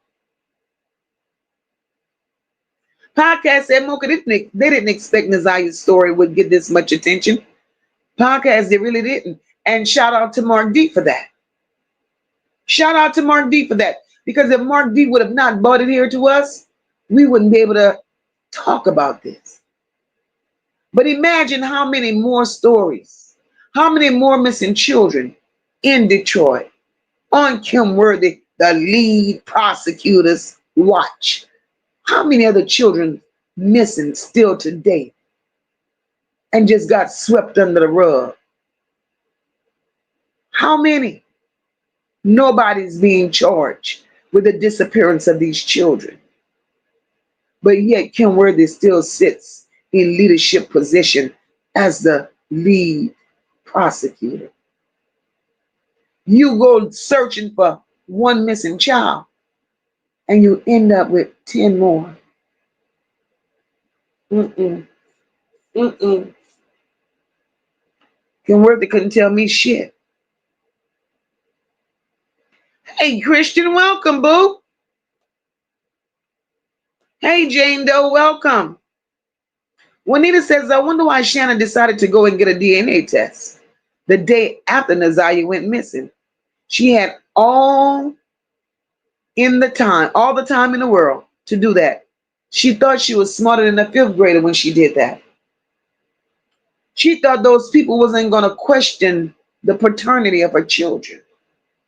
She was under the impression that she would go and get DNA so she could be on a register and a roster and start getting a check. She wants the state to take care of her because Shannon can't get a job nowhere. Shannon cannot get a job nowhere. The citizens of Detroit won't have it.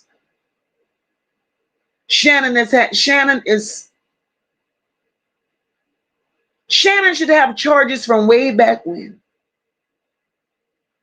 Shannon worked at a mental facility with children.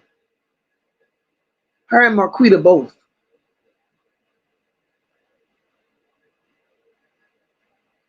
The two of them worked at one facility.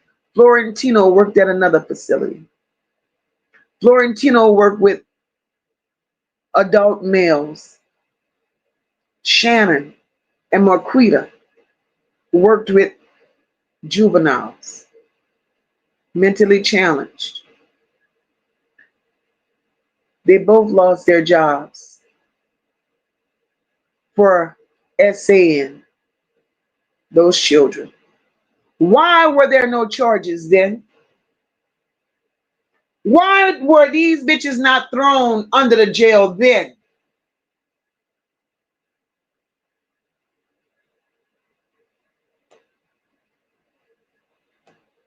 Exactly. Star, that's a star.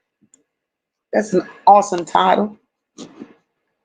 The sins of a grandmother. Shit.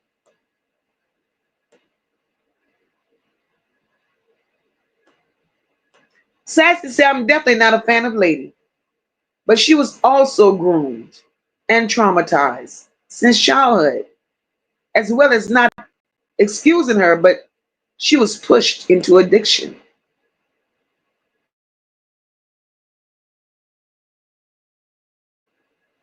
Although that could be true, Sassy, but from what I've gathered, when Lady ran away after Charles did what he did to her, when Lady ran away from Annette's home and she was pregnant with Vari, Lady was not on drugs. While Lady was pregnant with Ziyah, Lady wasn't on drugs. Lady took care of her children, to my understanding. You can look at the pictures on her profile. It showed where she took care of her children. Then Lady meets 5%. That's who she claims is Ziyah's daddy. Lady still is, she dibbling and dabbling in drugs then, though. After Ziyah born, Lady started using drugs. And I believe she was introduced to drugs by 5%. Because up until 5%, Lady was taking care of her children.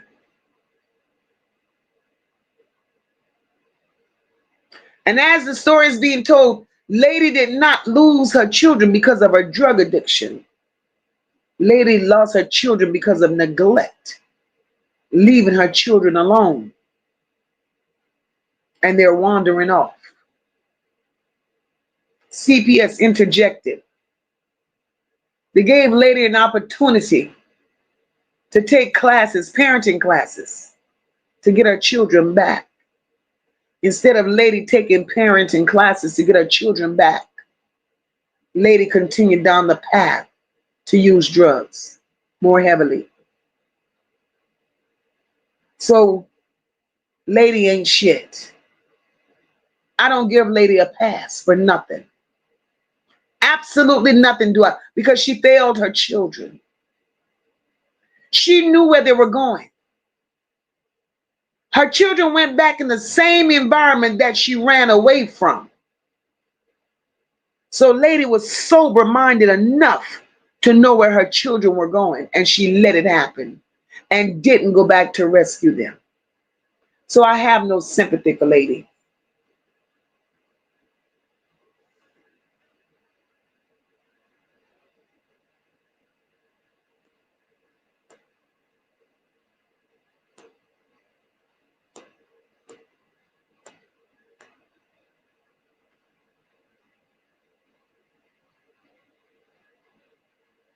This is crazy. Granny Monster is a child's worst nightmare. Exactly, Renee. Exactly. Shit. Christian says the retired cop who did the report, his last name was Harris. I'm not saying they were related, just a coincidence, very coincidental. Hey, Tip Tip. Tip Tip said those twins don't look like Annette to me. Tip Tip. They for her. I wouldn't look like my mama either if I was a half mongoloid, knowing that I'm for an uncle, brother, or cousin, or my daddy. Shit. No folks gonna say, MOCA, my baby came back home today. I told her she can't take no more melatonin, right? She said, why? I told her to ask MOCA. That girl said, what's her number? You see, you crazy. Your ass is crazy with that girl and that melatonin. Hey, Miss Ebony, welcome. She said, who was the old ass creep with the can of beer and hugging that child inappropriately? Miss Ebony, that old ass creep was Eric Gamble. Eric Gamble is Naziah's great uncle.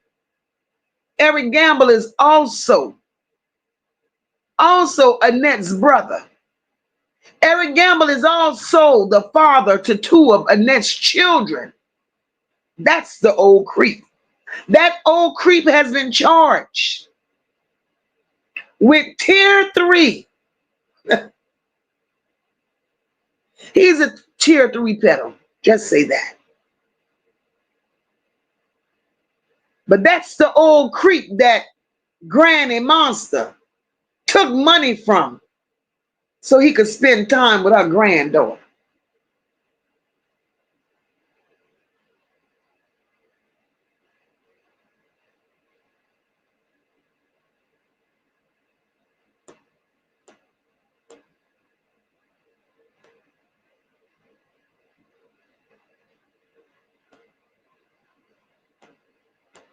Morgan said, so she fosters, but her,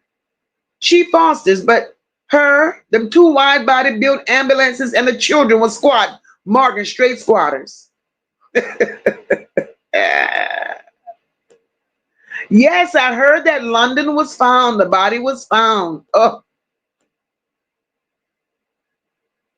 the body was found, Lord Jesus. Yes, I heard that today.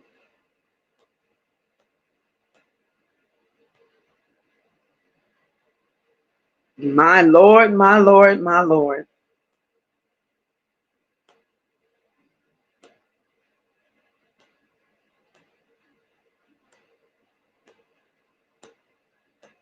And it's sad. It's sad. It's sad. Platinum said, that's what I'm saying. So why would she say to stop the search, girl? Especially when they're trying to get a case.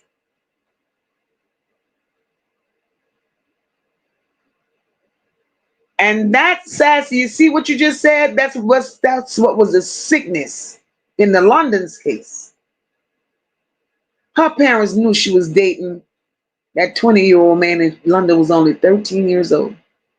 So they were part of the problem.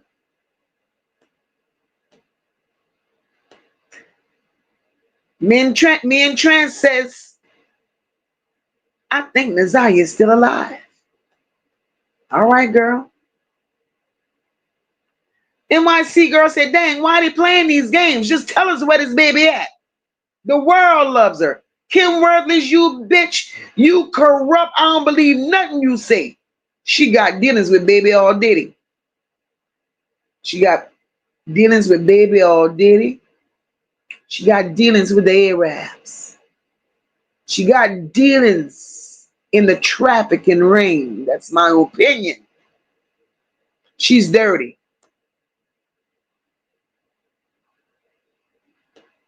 She's dirty.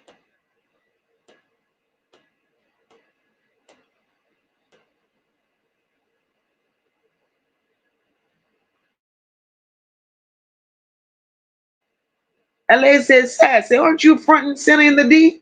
If so, sorry that you and other good people from Detroit get looked down on due to the monstrosities of what's happening there. Exactly. Exactly.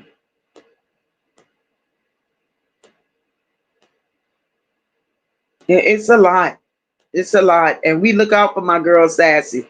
We don't want her caught up in nothing. Renee says, Joe Camel got lady on the phone on one of her videos asking her thoughts. Lady didn't say much, but just that she wants her baby to be found. I don't even remember her saying that. All I remember her saying is, I don't have much to say. And then another cousin in the background was like, don't play with her, don't play with her. Lady got skills. Lady builds houses and lady could do this. I don't want to hear a goddamn thing about a house that lady could build. If she's skilled with a hammer, she's skilled with nails, she's skilled with the paintbrush. But she has no skills when it comes to parenting. Make that shit make sense. I don't want to hear a goddamn thing about what a lady could do with a hammer and a nail. Not me. Queen of Kings, welcome, my love. She said she's a new sub. Welcome, welcome, welcome.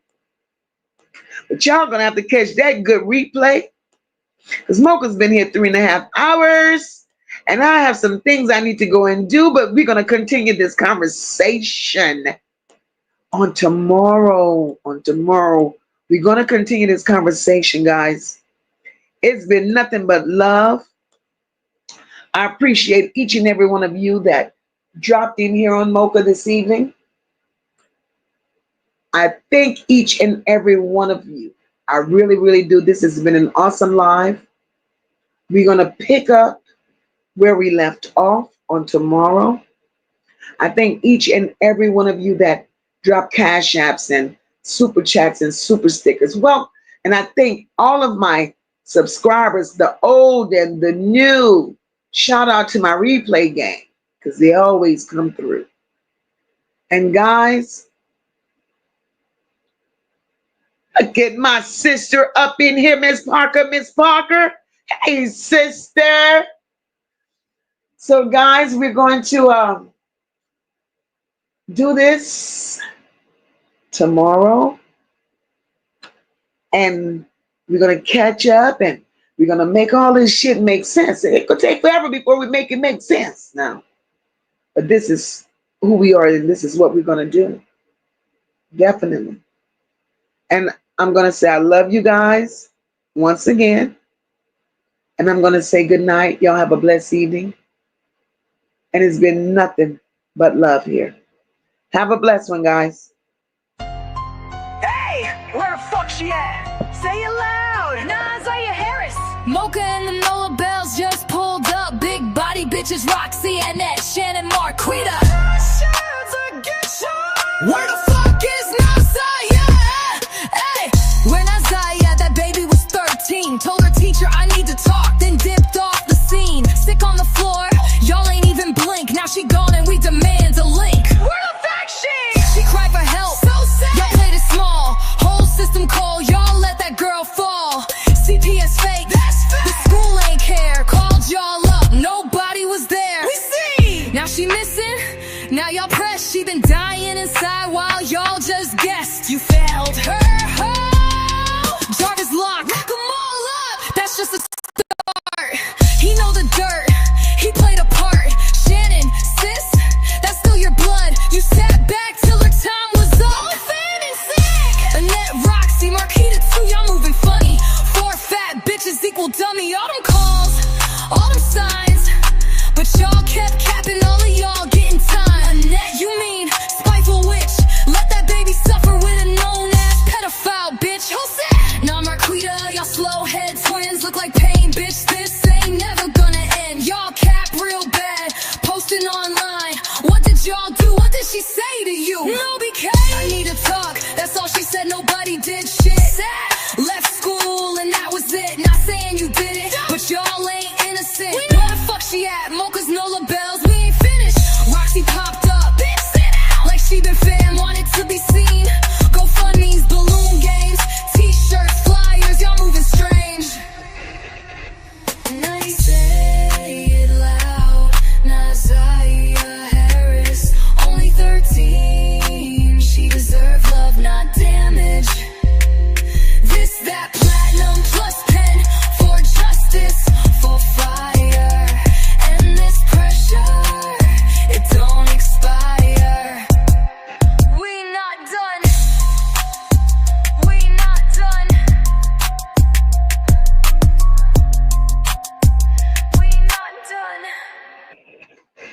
Good night, everybody. God bless. Have a wonderful start to the weekday, or the work week, I should have said. Talk to you all soon. Good night.